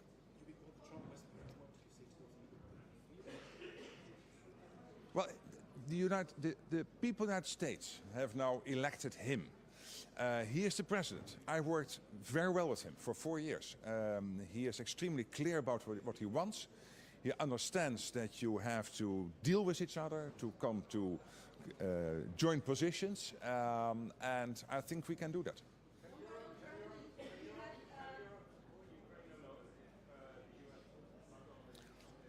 You know, the thing is this, if Russia would be successful in Ukraine, you would have an emboldened Russia at our border, having gained landmass, having gained a huge defense force of Ukraine, but also the ingenuity of the Ukrainian people. So that will be a threat not only to Europe, European part of NATO, but also to the United States. And that's why collectively we have to work not only the threat of Russia, but also the fact that these 4 countries work together, and that now very soon we will see that also the US itself is under threat from these newest technological developments, thanks to Russia giving its latest insights and technology to the North Koreans.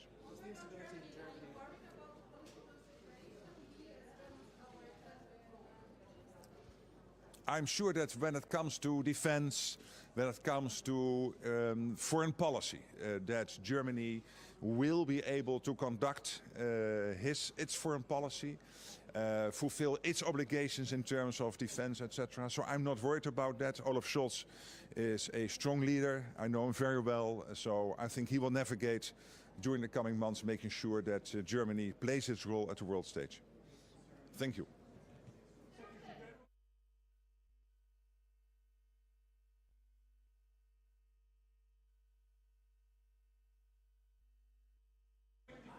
Will be to the leaders today, specifically on the issue you just mentioned about the role of North Korea in this war now. What do you expect from them? This role of North Korea is basically illustrating how these countries work together.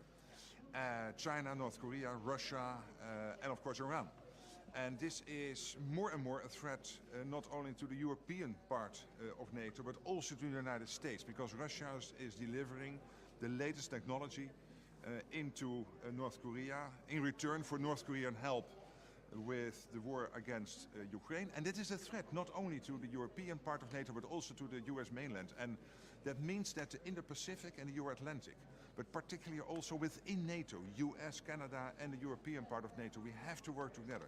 So I look forward to sit down with Donald Trump to discuss how we can face these threats collectively, what we need to do more. And yes, part of this, and here he is absolutely right, will be that on the European side of NATO we will have to spend more, do more to make sure that we reach the capability targets. Well, you need a new target, 2.5%, 3%.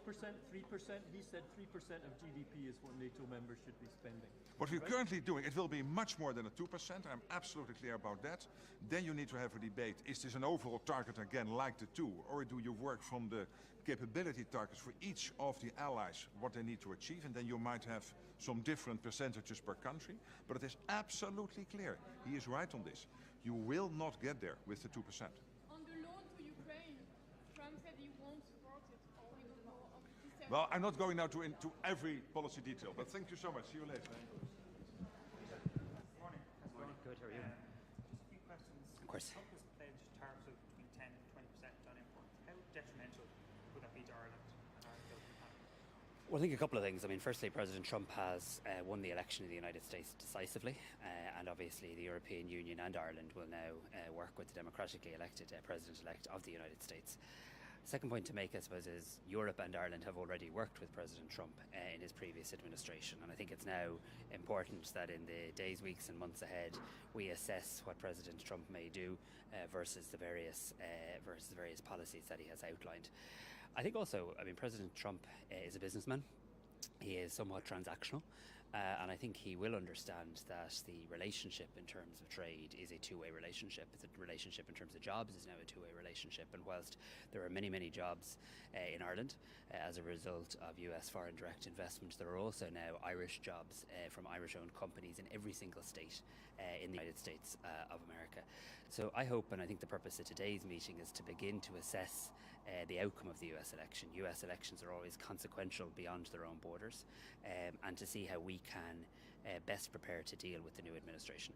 I would make the broader point that one of the very reasons we have ran budget surpluses, one of the very reasons we have put money aside into funds to protect for the future, is to make sure that if there is any shock to the Irish economy in the years ahead, or to the European economy, or any sort of transatlantic trade shock, that actually there is a buffer in place in the Irish economy. And I think that's really important. We've been often excoriated as a government and my own political party for making those decisions by political opponents.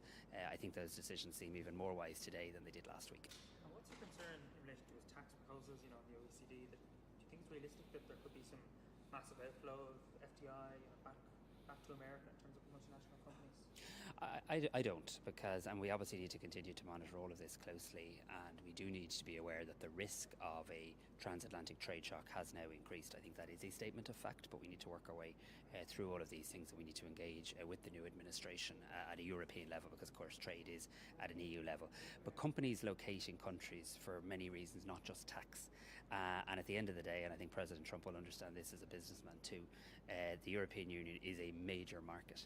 It is a major market and a major opportunity for the US to do business with the EU and for the EU to do business with the United States. And Ireland has always offered not just a competitive tax offering and not just worked at a global level in terms of settling those tax issues in terms of rates, but we've also offered talent. We've also offered access to the European Union. We've also offered being a country that can bridge the Atlantic in terms of the US and the EU, and a country that has been a gateway into the massive market that is the European Union. And I think all of those things remain a reality after the outcome of the presidential election. There's prevailing sense as well that Europe will need to do more on defence, potentially with Ukraine, and the funding being pulled there. Is it time for Ireland to examine neutrality, or are we going to continue to free ride in the sense that we have been doing on defence?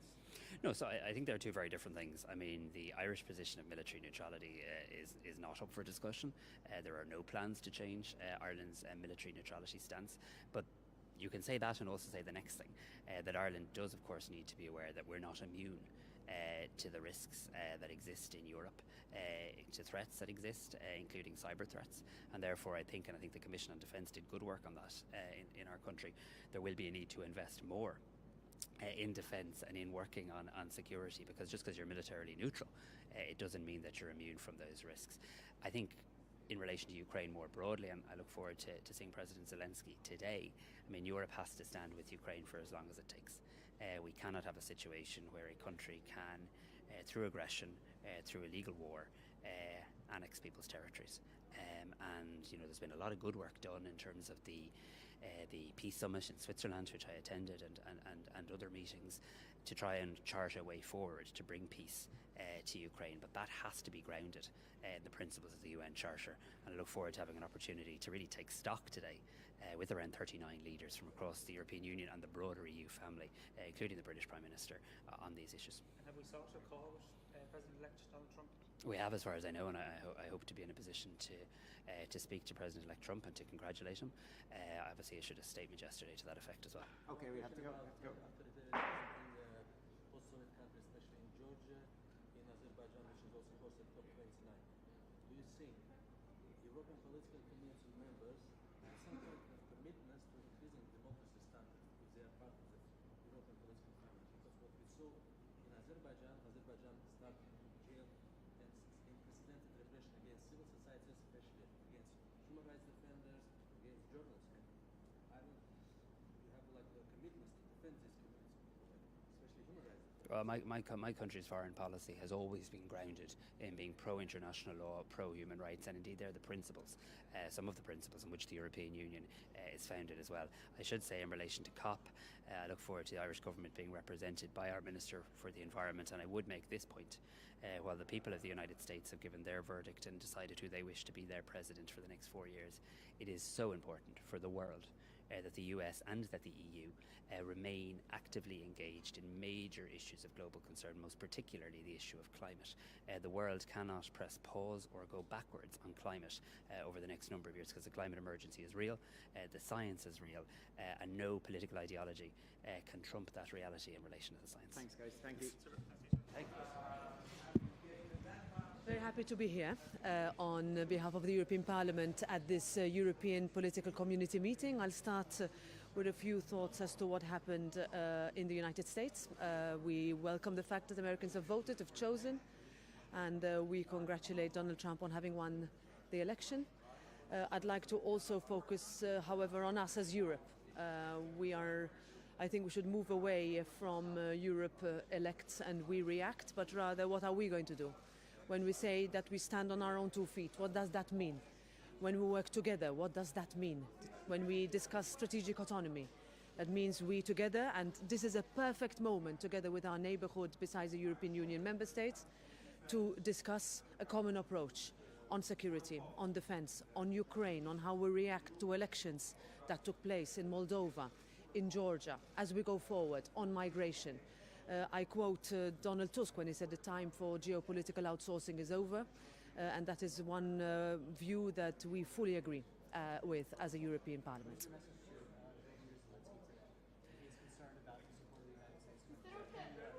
Well, first of all, I understand that President Zelensky and President-elect Trump have talked. They talked in September and they talked yesterday. As I committed to President Zelensky a couple of weeks ago when we met in Brussels, is that we will continue to insist that no decision about Ukraine should be taken without Ukraine. Of course, we would be concerned if anything else were to happen. But I think the message, and also what you've seen from all member states today when you asked, is that we stand fully committed. We are entering almost 1,000 days of war. It is not going to be an easy winter, but if we let up on Ukraine, then what would be the message? Not only to the world, but especially to Putin.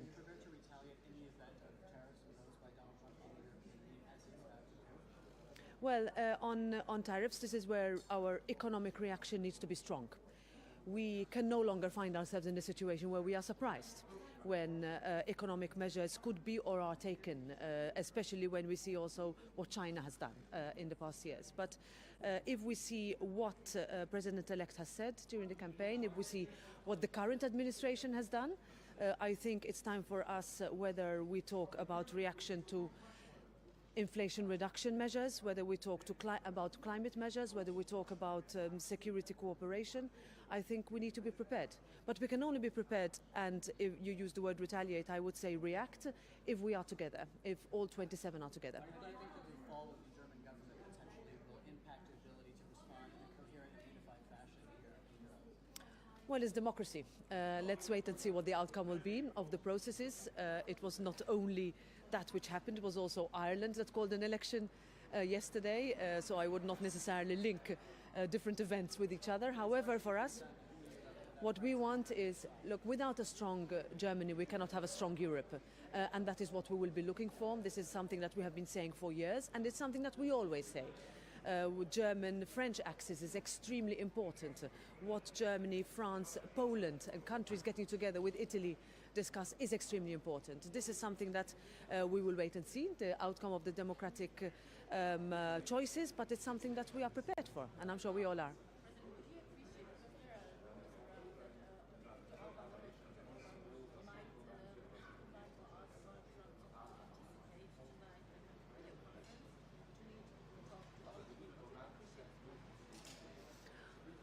Well, we will have to see whether there is a truth to what is being said.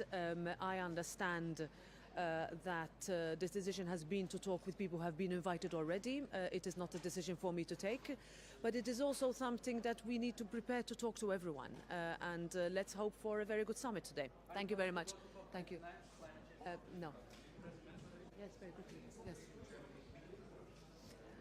Well, let's wait and see. This is democracy. We will look forward to the next few months where we call on political stability, when we call for all actors to act with responsibility as we wait for what is inevitable for a new electoral process in Germany. One thing's for sure, Europe is not strong without a strong Germany. And that is one thing that we will look forward to continuing to see in the next few months. It is very important for us. Thank you very much.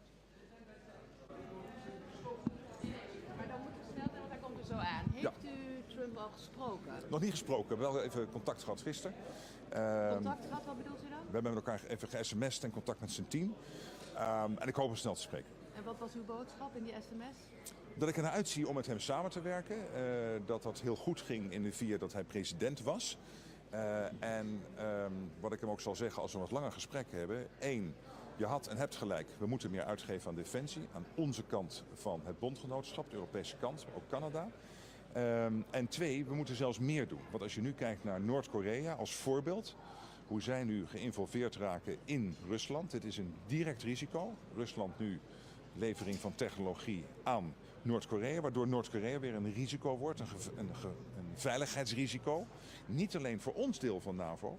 Maar ook voor het deel Verenigde Staten, Canada. Zij kunnen dadelijk de Verenigde Staten bereiken met hun raketten. En die technologie komt vanuit Rusland. Er was een hele lange sms. Kreeg u een duimpje terug van zijn team of kwam er iets inhoudelijks? Nee, dit was niet de sms. Dit is wat ik ga bespreken in onze eerste gesprekken. Want wij moeten met elkaar gaan praten, Trump en ik en met de NAVO-partners, hoe we dit collectieve risico, Iran, China, Rusland, Noord-Korea, wat niet alleen een risico is hier in Europa, maar ook voor Amerika, eigenlijk voor de hele Indo-Pacific en de Euro-Atlantic, hoe we dat samen gaan tegengaan. Viel mij op in uw felicitatie gisteren dat u heel positief was naar hem. Hem prees ook zijn leiderschap uit de eerste termijn. Wordt dat ook de strategie om hem te verleiden aan boord te blijven? Het zijn de feiten. Wat hij heeft gedaan is volstrekt helder maken wat hij wil. Hij heeft niet altijd gelijk, maar hij had absoluut gelijk waar het gaat om het verhogen van de defensieuitgaven hier. Dat is hem ook gelukt. Maar 3 landen zaten op de 2%. Nu zijn het inmiddels 23 landen van de 32 NAVO-leden. Dus dat heeft hij voor elkaar gekregen. En het is ook waar dat we nog meer moeten doen. Juist ook om de risico's die ik schets. Zoals de samenwerking tussen Noord-Korea, China, Rusland en Iran, om dat tegen te gaan. Denkt u dat u erin gaat slagen om hem aan boord te houden en ook om hem betrokken te houden, bijvoorbeeld bij de hulp aan Oekraïne? Kijk, stel nou dat, en dit is eigenlijk het argument, stel nou dat Rusland zou winnen in Oekraïne, dan heb je een versterkt Rusland, heeft een kwart erbij gekregen in land, in leger, in industrie, etc. Dat zit aan de grens van Europa. En ze stoppen daar niet. De mondhoeken zullen blijven druppelen om door te gaan, om het volgende te pakken te krijgen. Dat is een direct risico. En hier komt hij. Niet alleen voor het Europese deel van de NAVO, maar ook voor Amerika. Dit is waarom we er samen in zitten en waarom die transatlantische band zo belangrijk is. En in toenemende mate ook een risico voor Japan, voor Zuid-Korea. Vanwege die technologie die ze leveren nu, de Russen, aan de Chinezen, maar zeker ook aan Noord-Koreanen. Trump heeft in zijn eerste termijn gezegd dat hij Poetin meer vertrouwt dan zijn eigen veiligheidsdiensten. Ik ga niet iedere uitspraak van Trump in die 4 jaar... Maar is dat een bemoedigend signaal? Nee, maar het heeft geen zin om alles wat hij in 4 jaar gezegd heeft, regel voor regel te gaan becommentariëren. Op de grote issues, en bijvoorbeeld NAVO en meer uitgeven, had hij gewoon gelijk. Laten we dat gewoon toegeven. Daar liepen we achter. En dat leiderschap hebben we ook de komende jaren nodig. Hoe gaat u president Zelensky, die hier vandaag ook is, geruststellen dat de hulp aan zijn land overeind blijft? Kijk, op Zelensky, ikzelf, wij allemaal, en dat geldt ook voor Amerika, wij realiseren ons nogmaals, als Rusland succesvol zou zijn in Oekraïne, is dat een veiligheidsrisico, ik zeg het maar even heel recht toe recht aan, een veiligheidsrisico niet alleen voor Europa, maar ook voor Amerika. En daarom, we are in this together. Ik zou me nog niet helemaal gerustgesteld voelen als Oekraïne. Ja, kijk, ook hij, Zelensky, zal natuurlijk moeten zorgen dat hij weer zijn relatie opbouwt met Trump. Maar daar is hij al mee begonnen. Hij heeft een goed gesprek gehad in New York, een paar maanden geleden. Ze hebben al gebeld gisteren met elkaar. Dus Zelensky is prima in staat om zelf die relatie te bouwen. En nogmaals, het belang hier is gezamenlijk. Dat is niet alleen een Europees NAVO-belang, dat is een Amerikaans-Europees NAVO-belang en zelfs een belang van landen als Korea en Zuid-Korea en Japan. De strategie wordt duidelijk verleiden. Misschien een deal sluiten met Trump, daar houdt hij van. Hoe voelt dat als een zware verantwoordelijkheid die op uw schouders rust? Ja, die rust niet speciaal op mijn schouders. Die rust Dat op alles. denk ik wel, toch als NAVO-chef? Ook, maar dat geldt natuurlijk ook voor alle bondgenoten, voor alle 32. Dat doen we met z'n allen. Maar het is niet zo dat ik het gevoel heb dat ik iemand moet verleiden. Ik laat het echt voor uw woorden. Wat ik voel is dat Trump heel transactioneel, heel pragmatisch en altijd in de wedstrijd zit. Precies weet wat hij wil. Vaak gelijk heeft. En dat je moet zorgen met elkaar dat je er samen uitkomt. En dat lukt meestal. En hoe gaat u dan iemand als Orbán ook overhalen? Of Robert Fico, die hier ook is? Ik denk dat dat allemaal wel goed komt. Als je kijkt wat bijvoorbeeld Hongarije bijdraagt aan de NAVO op dit moment. Ze zitten echt boven de 2%, al wat langer. Ze leveren heel veel bijdrage aan missies. Ze hebben een hele grote brigade ook hier in Hongarije om de oostflank te beschermen. Dus zij leveren een enorme bijdrage aan een bondgenootschap. Ik ben helemaal niet zo negatief over Orbán. Ik denk dat hij een hele hoop doet. Wat kunt u met de woorden van Trump dat hij zegt dat hij in 24 uur die oorlog gaat beëindigen? Kijk, het punt is, het heeft geen zin voor mij om iedere zin die Trump in de campagne heeft uitgesproken te becommentariëren. Wat ik wil doen is zo snel mogelijk met hem zitten en zeggen, hoe gaan wij dat gezamenlijke risico wat we lopen, Amerika, Europa, maar nogmaals ook onze partners zoals Zuid-Korea en Japan, die samenwerking van 4 landen die technologie met elkaar uitwisselen en daarmee een steeds grotere bedreiging worden voor onze veiligheid. Hoe gaan wij dat bestrijden? Heeft u al een afspraak staan met hem? Nee, nog niet. De teams zijn allemaal bezig en hij is natuurlijk net een paar uur, dat is het, 24 uur weet hij dat hij weer president wordt. Maar er wordt hard aan gewerkt. Als u diep in uw hart kijkt en u denkt, hoe ziet de NAVO er over een jaar of 2 jaar uit? Wat denkt u dan? Sterker, ik denk dat we allemaal ook met zijn presidentschap snel besloten hebben nog meer uit te geven. En dat moet ook echt, want er zijn te grote gaten nog in onze verdediging. Niet voor de korte termijn, maar wel op de langere termijn. En daar gaat hij echt een grote bijdrage aan leveren. Dus ik ben daar positief over. En bedoelt u dan de bijdrage naar 2,5, 3, 4%? Dat is even de vraag of je van 2 bijvoorbeeld naar 3 gaat overal. Of dat je per land gaat kijken wat zijn precies de gaten die je moet vullen. En dat je op basis daarvan dan per land vaststelt wat moet de target zijn. Hey, dankjewel, leuk je weer te spreken. What does Donald Trump's win mean for Ukraine? I think what it will mean for all of us is that you have a president who is experienced, who is extremely clear about what he wants. He will push us all to spend more on defense, and he is right on this. He was right, he got his way, we went to the 2%, thanks to his doing for a large part, but he will also force us to do more in the future. And when you look now at North Korea getting involved in Ukraine, delivering the latest state-of-the-art getting delivered the latest state-of-the-art missile technology from Russia. The fact that China, Iran, North Korea and Russia are working together.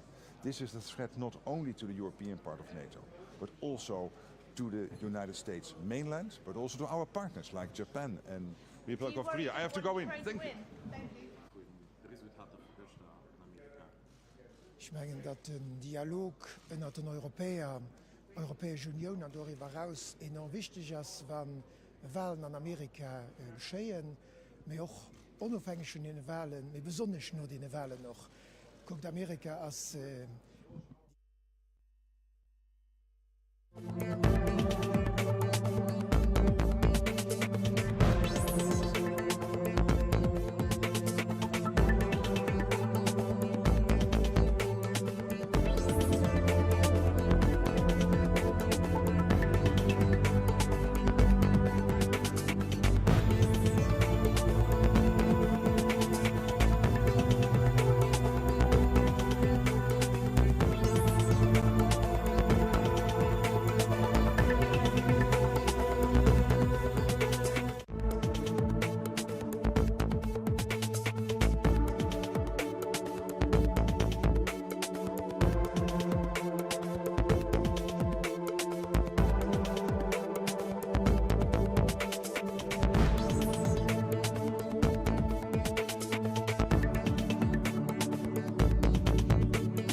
would force European countries to do that. This is what he told me.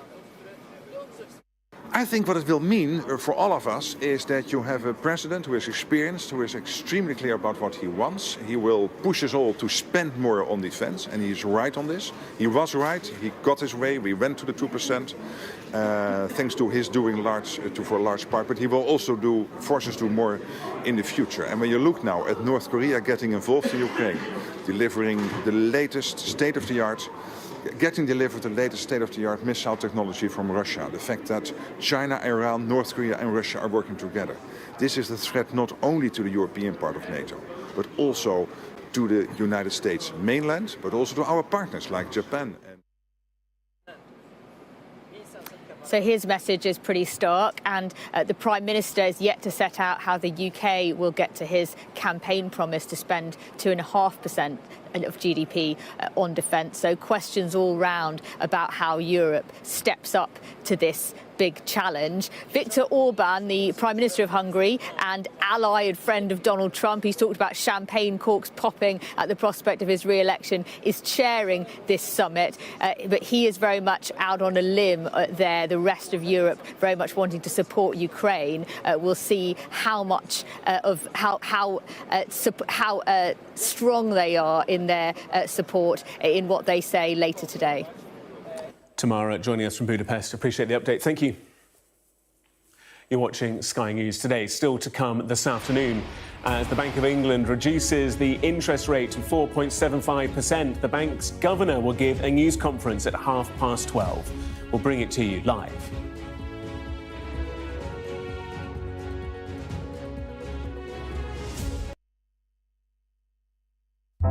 Big stories don't always come from big cities. I'm Lisa Dowd and I'm Sky's Midlands correspondent. You are not getting in this elevator, okay? The judge made it very clear that she could see no justifiable reason why Sakoulas wasn't here facing British justice. I promised I would get him justice. Free, wherever you get your news. This is what they're up against. The wind is the really big problem. It is back-breaking work and the smoke is thick. It's been working well. Water levels are dropping, but no one knows what impact further rain will have. What would you do if this place wasn't open? This is the exact spot in Nottingham where their 19-year-old son, Barnaby Webber, lost his life. I just think it's so cruel and so harsh. It's really scary. We're terrified.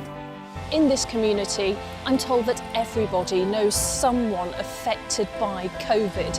Hopefully this will be the last wave. Sky News gets the full story first.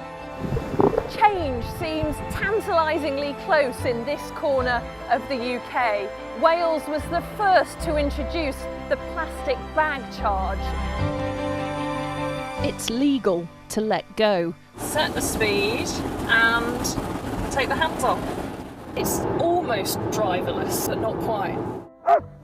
Hans is a highly trained police dog.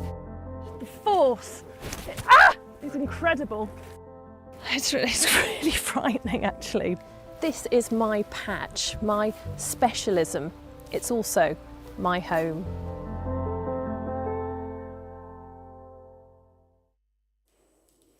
Just a reminder, we'll bring you the latest from the Bank of England Governor Andrew Bailey in a few moments' time. But first, with developments in Ukraine firmly in the spotlight, Russian strikes have hit several areas of the Ukrainian city and capital Kiev overnight. Officials say damage was caused to residential and factory buildings, with at least 2 people reported to be injured in the attack. Well, later today, President Putin will give a foreign policy address in an annual speech which he delayed until after the US election had been decided. He'll be talking near Sochi, and our Moscow correspondent Ivor Bennett is there. It feels like it's no coincidence that he's chosen this week, in the days after the US election, to hold his annual Valdai Discussion Club here at this ski resort above Sochi. So he'll almost certainly address it. But I think the question right now is, what has he said so far in the last 24 hours? Initially, yesterday, the Kremlin said that Vladimir Putin had no plans to congratulate Donald Trump on his election win. But overnight, reports emerged that he had sent a message privately through mutual friends.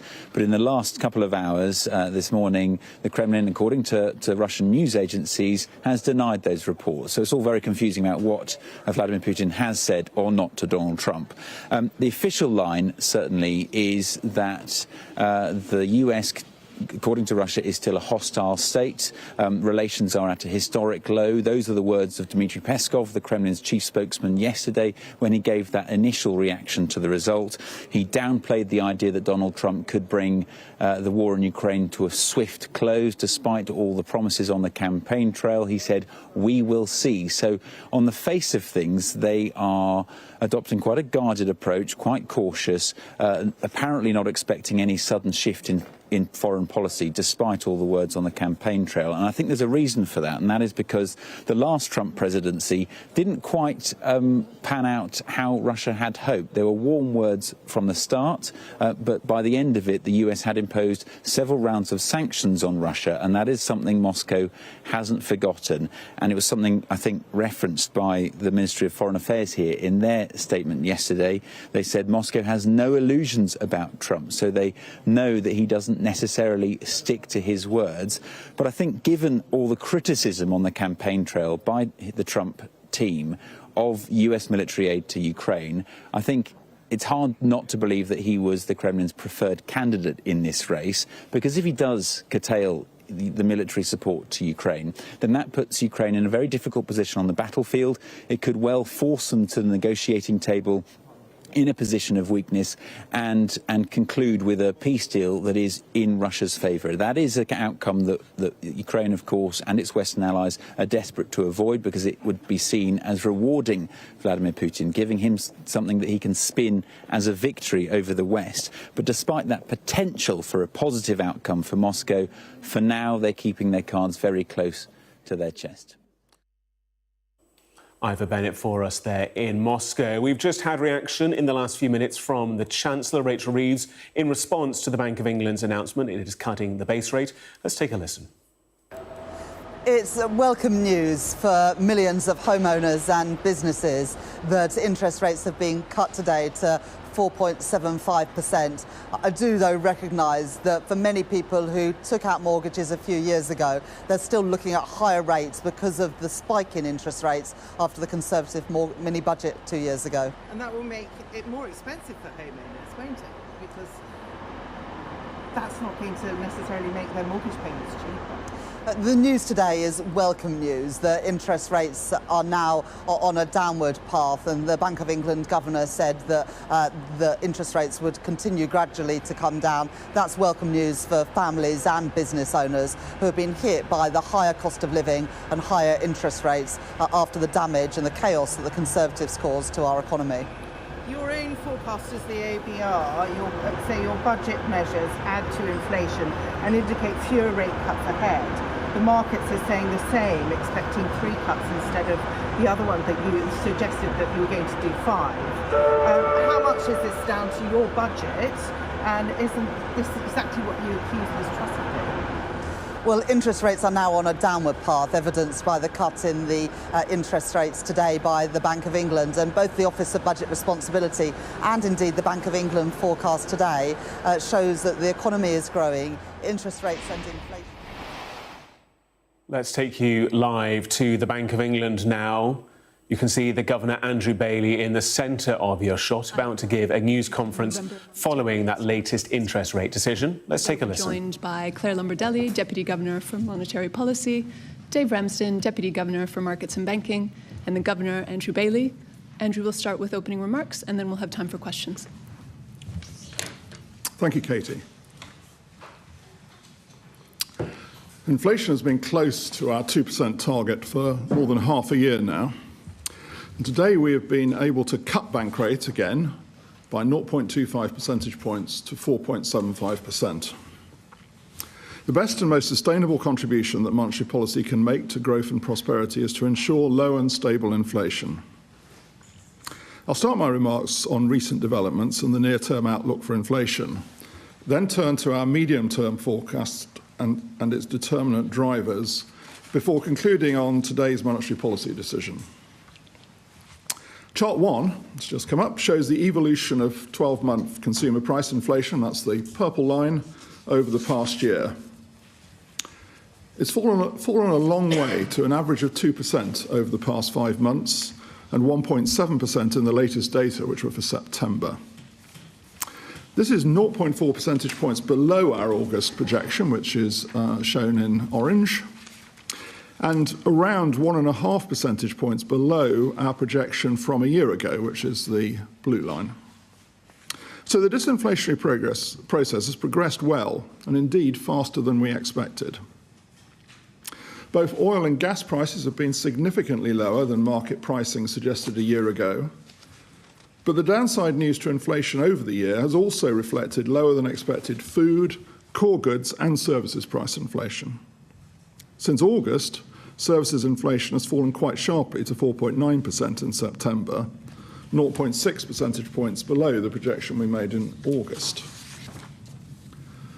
Looking further ahead to the next 6 months, which is shown in the shaded area of chart 2 that's just come up, we expect consumer price inflation to rise somewhat as the drag from lower energy bills wanes, that's the orange bars, and the contribution of services price inflation comes to dominate, that's the yellow bars.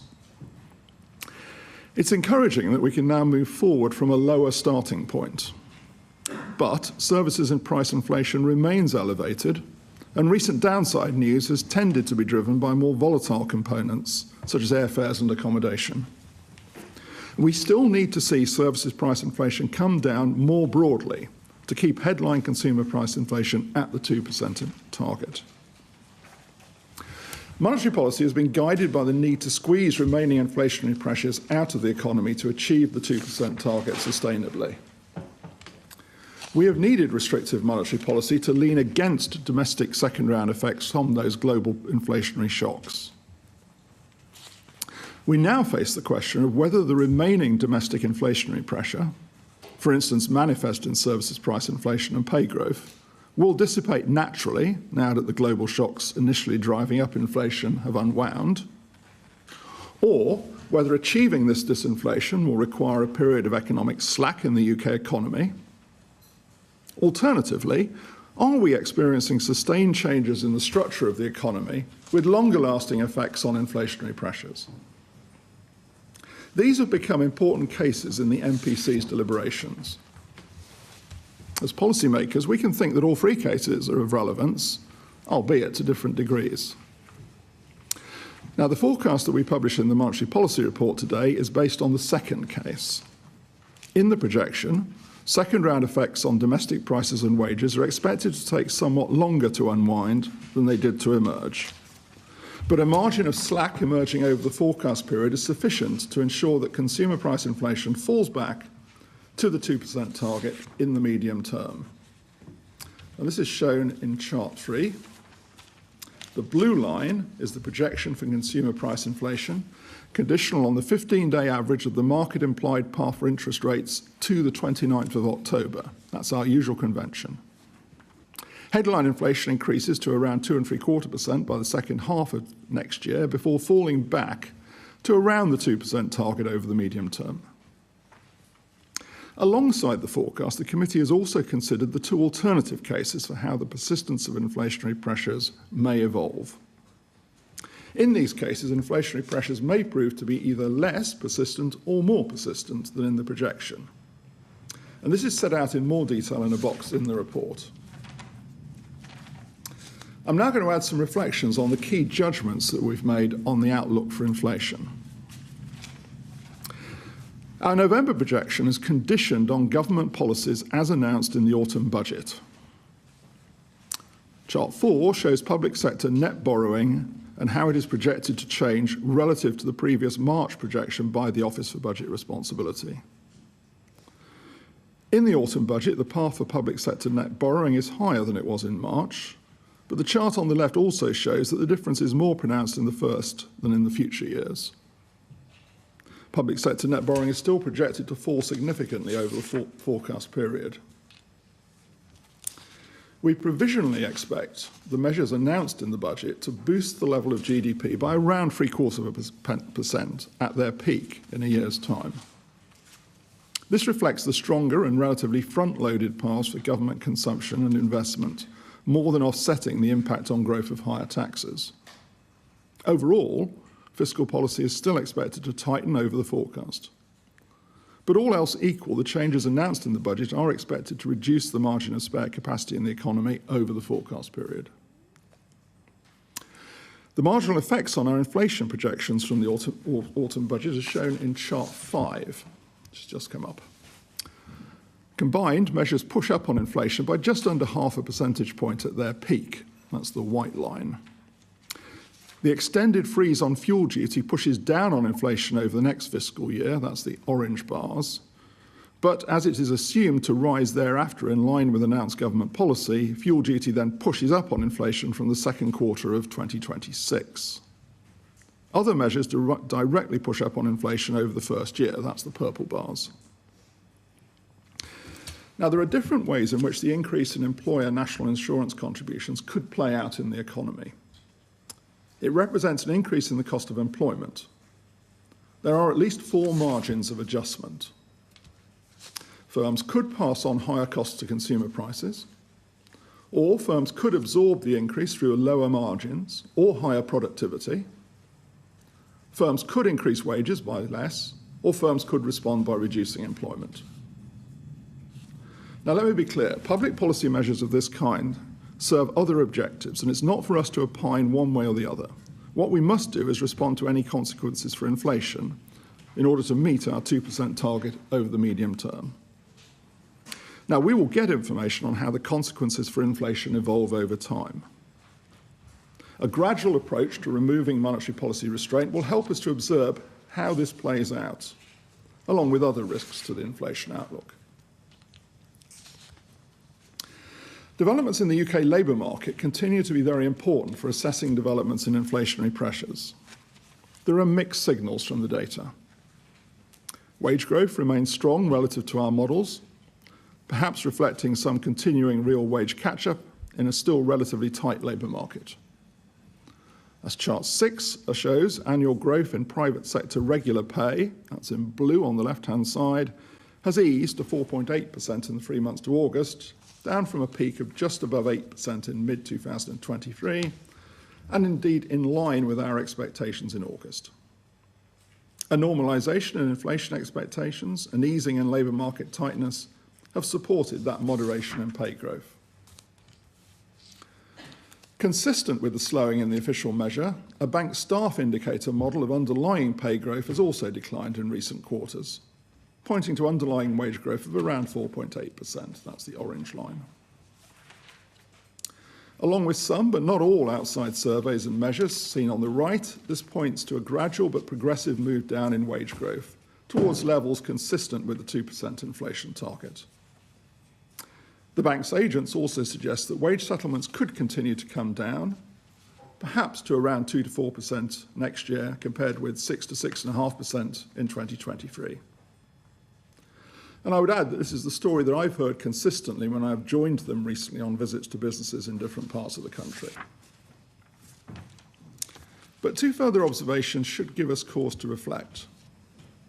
First, 1 year ahead expectations for wage growth of firms in the bank's decision-maker panel seem to have stabilised at a higher level of around 4% in recent months. Second, the evidence, such as it is, points to the quantity side of the labour market remaining relatively tight while showing some loosening. Both of these observations could point to lingering persistence in wage pressures beyond what we're assuming in the projection. So let me conclude. There's been continued progress in disinflation, particularly as previous external shocks have abated. So at this meeting, the committee voted to reduce bank rate to 4.75%. Based on the evolving evidence, a gradual approach to removing policy restraint remains appropriate. Monetary policy will need to continue to remain restrictive for sufficiently long until the risks to inflation returning sustainably to the 2% target in the medium term have dissipated further. The committee continues to monitor closely the risks of inflation persistence and will decide the appropriate degree of monetary policy restrictiveness at each meeting. And with that, Claire, Dave and I will be happy to take your questions. Thank you. Right. We'll start today with Larry for his last press conference, and then we'll go to Faisal. Thank you. Governor, is the message from this report that as a result of the budget, interest rates will stay higher for longer than they otherwise would have done? Well, let me begin by echoing what Katie just said, if you don't mind, Larry, on a personal note. I know this is your last... I don't know how many of these you've done, but it must be a lot. Too many. No, that can't be true. There's no such thing as too many of these. But look, Larry, I think we all want to join before I answer the question together. And A, thank you for all you've done for British economic journalism, and B, wish you all the best for the future. It's been a pleasure working with you. What?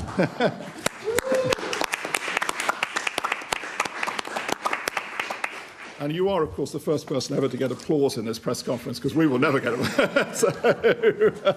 So all the best, Larry. So on the question about the budget, look, we've set out the picture. I would say, look, we've cut interest rates today. So, I mean, that, of course, is actually obviously significant in the context of the news.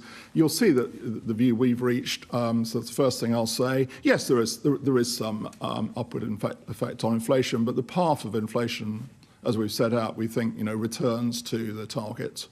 By the horizon that we look at, and that is what has given us, in a sense, support for cutting rates today.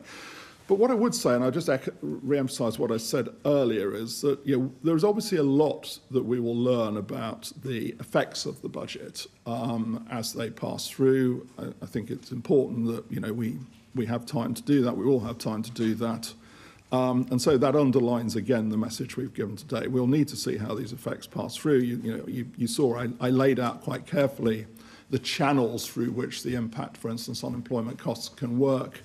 They are obviously quite different channels, actually. We can have combinations of those. We no doubt will have combinations of those channels. And we'll want to observe very closely how that works. Our agents are fully primed to go out and start asking about it, and we'll want to get that information. Do you want to? Can I add one thing just on? I mean, the market curve always moves around, and as we flag in the minutes, I mean, in the run-up to the budget, it was being pushed up by US data developments. That's quite common. There has been movement since the budget, but we're seeing, we're seeing quite a lot of movement in the curve at the moment, given the events that are taking place either domestically or globally. So I could add down a bit about the detail, if you like, on the impact of the budget as we have seen it. You can see in our projections we've been quite clear. So obviously, the front-loaded fiscal loosening that the budget represents means we've got higher inflation by 0.3 percentage points at the end of next year, 0.4 the year after, 0.3 the one after that. That's quite similar to what the OBR have. Actually, they've got a slightly different profile because we, have slightly different views on the multipliers. They're slightly more front-loaded. But you can see there the impact of the budget on inflation, and that is, of course, set in the much wider context of what we've seen on inflation in terms of actually the numbers coming down and coming down by more than we expected recently, but also on the inflationary pressures that we see, and those also coming down, which explains basically the decision today. Can we go to Faisal? Yeah. Faisal Islam, BBC News. Just to reiterate that point, should people at home, should households expect mortgage rates, for example, to be higher than they otherwise would be, even a bit, as a result of the budget? And are you happy that the market response post-budget has been orderly?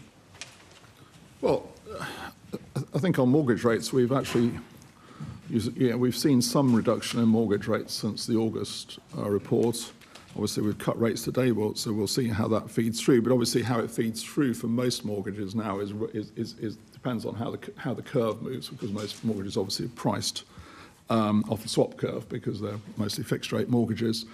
So I don't think that it's sensible to conclude that the path of interest rates will be particularly different in that respect. And of course, let's be very clear, we don't set out an expected path ourselves because that, we respond to the news as we see it and form our views as we see it. So I would emphasize the point I made, that the profile that we have of inflation starts lower, does go up, but let's be clear when we talk about going up. I mean, these are a different order of magnitude of numbers compared to what we've been talking about in press conferences here for for recent years, and it's an altogether better magnitude in that sense.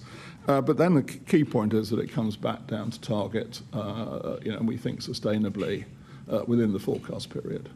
So that's just to reinforce Andrew's point. I mean, the curve. What we've seen, the 2-year rate for a 75% LTV mortgage has come down by 78 basis points since May. So that's in chart 2.7 that shows you what's happened to all the savings and borrowing, all the key savings and borrowing products. And as Andrew was saying, that's been, the reference rate for that important mortgage is the OIS rate, which has also come down over that period. But I mean, I think just on the second part of your question, Faisal, and just looking at market movements over the last week or two. I mean, to start with, I think if you go back to the beginning of last week, I think the market was positioned long at the sort of shorter end of the sterling curve, so it was positioned for lower interest rates. I think what you saw sort of in the latter part of last week was some adjustment. There was some closing of those positions as the curve moved up. Not surprising, because those positions have stop loss orders on them typically, and those stop loss orders can be quite highly correlated. I think that process happened. So we've had that process. But then, of course, what happened was, and this was really from Friday afternoon onwards, that the dominating, if you like, event was the US election, not anything going on in this country. And the curve obviously has been, curves have been moving around quite a lot over recent days, but I mean, it's quite clear that, that's been the more dominant factor. And I think what we were picking up from market intelligence was that there was quite a reluctance in the market to take positions while the outcome of the US election wasn't known. So you did get, I think, these two things coinciding. I think there was some closing out of positions in sterling into a market which was increasingly, certainly from Friday afternoon onwards, not really wanting to take positions given the uncertainty of the outcome of the US election. So I think that's the context. But I think now, look, you look at the market today, it's a lot more. Yes, it's pretty settled today. So, yeah. And throughout the period, because obviously you'd expect us to keep a very close eye on monitoring. We've been seeing orderly market conditions. Right. Let's go to Helia and then Sam, please. Helia Ebrahimi, Channel 4 News. Governor, what's your message to households today? You seem to be saying that you're cutting interest rates because inflation is coming down. In fact, it's coming down faster than you expected. But you're also in the book saying that inflation isn't returning to target now until the middle of 2027, compared to the middle of 2026, which you thought before the budget. On balance, has the budget made your job harder?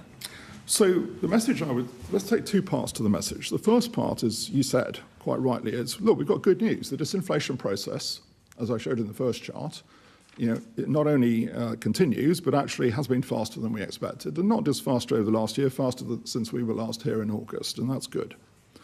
And it's encouraging. There is greater uncertainty out there. Now, I would point to two things. I mean, first of all, there is greater global uncertainty,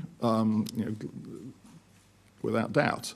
The second thing to say is that there are domestic uncertainties, and I pointed to two of them in my remarks. One was just to emphasize, we need to obviously see how the budget measures pass through in terms of their economic effects, and then I pointed again, as I have done in the past, obviously to the labour market and how the adjustment of the labour market continues, and those things obviously are related as well. So it's a point about uncertainty, and that's why, as you'll have observed, the word gradual once again appears in our language.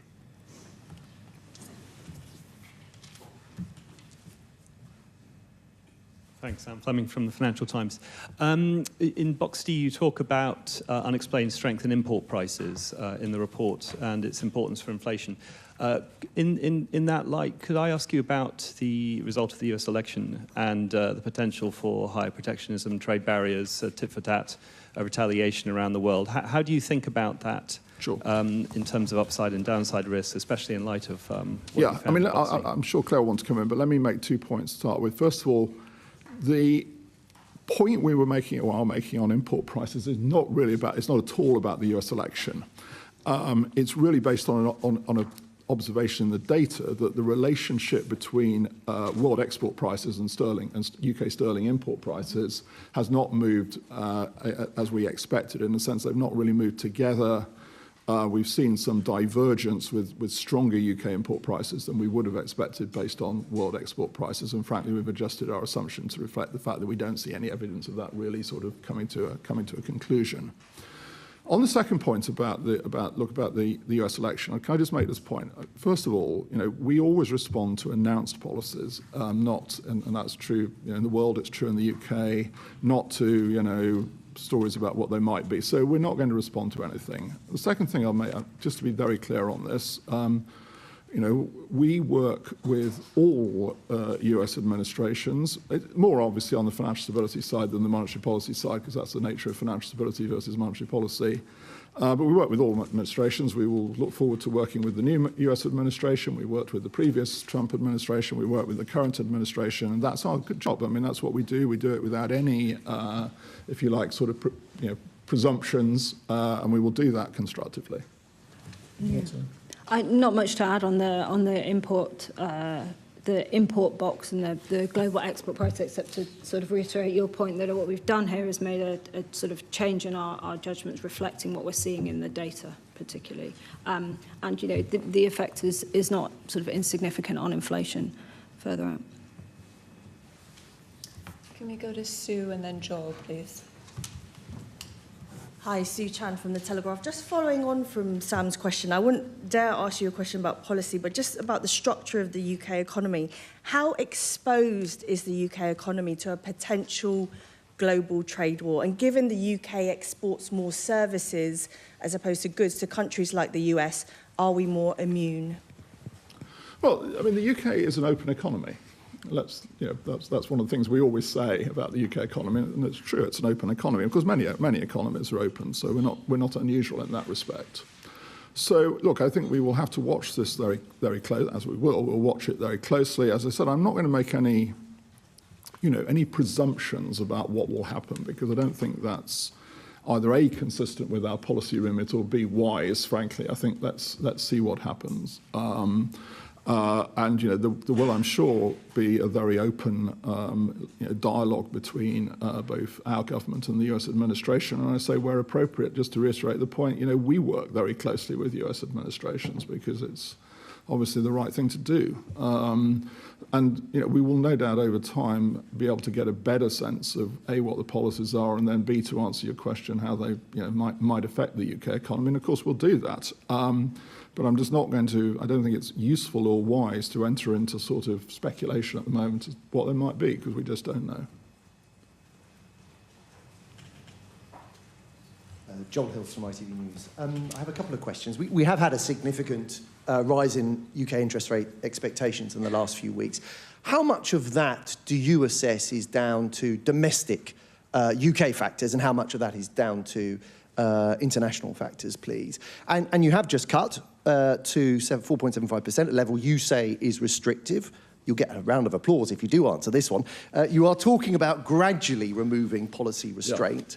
Yeah. At what level of interest rates would policy no longer be restrictive, please? Because you must have that in mind when you make those statements. Well, that's, of course, the Ben Broadbent Memorial question.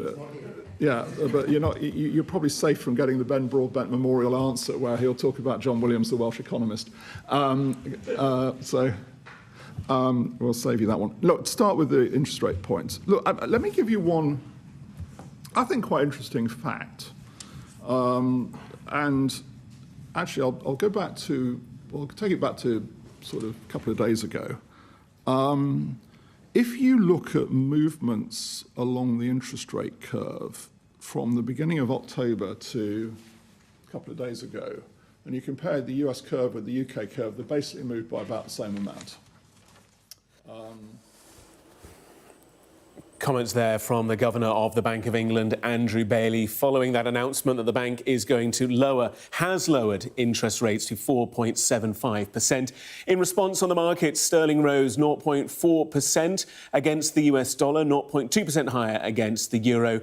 Elsewhere, the Bank of England's Monetary Policy Committee said that the Chancellor's £70 billion package of tax and borrowing measures will deliver a 3/4 point increase to GDP next year. You're watching Sky News. Still to come throughout the course of this afternoon, we'll bring you all the latest from the United States. We're expecting Joe Biden to make an address from the White House to the nation at around 4 p.m. local time here in the UK. We'll bring you all of the developments as they happen.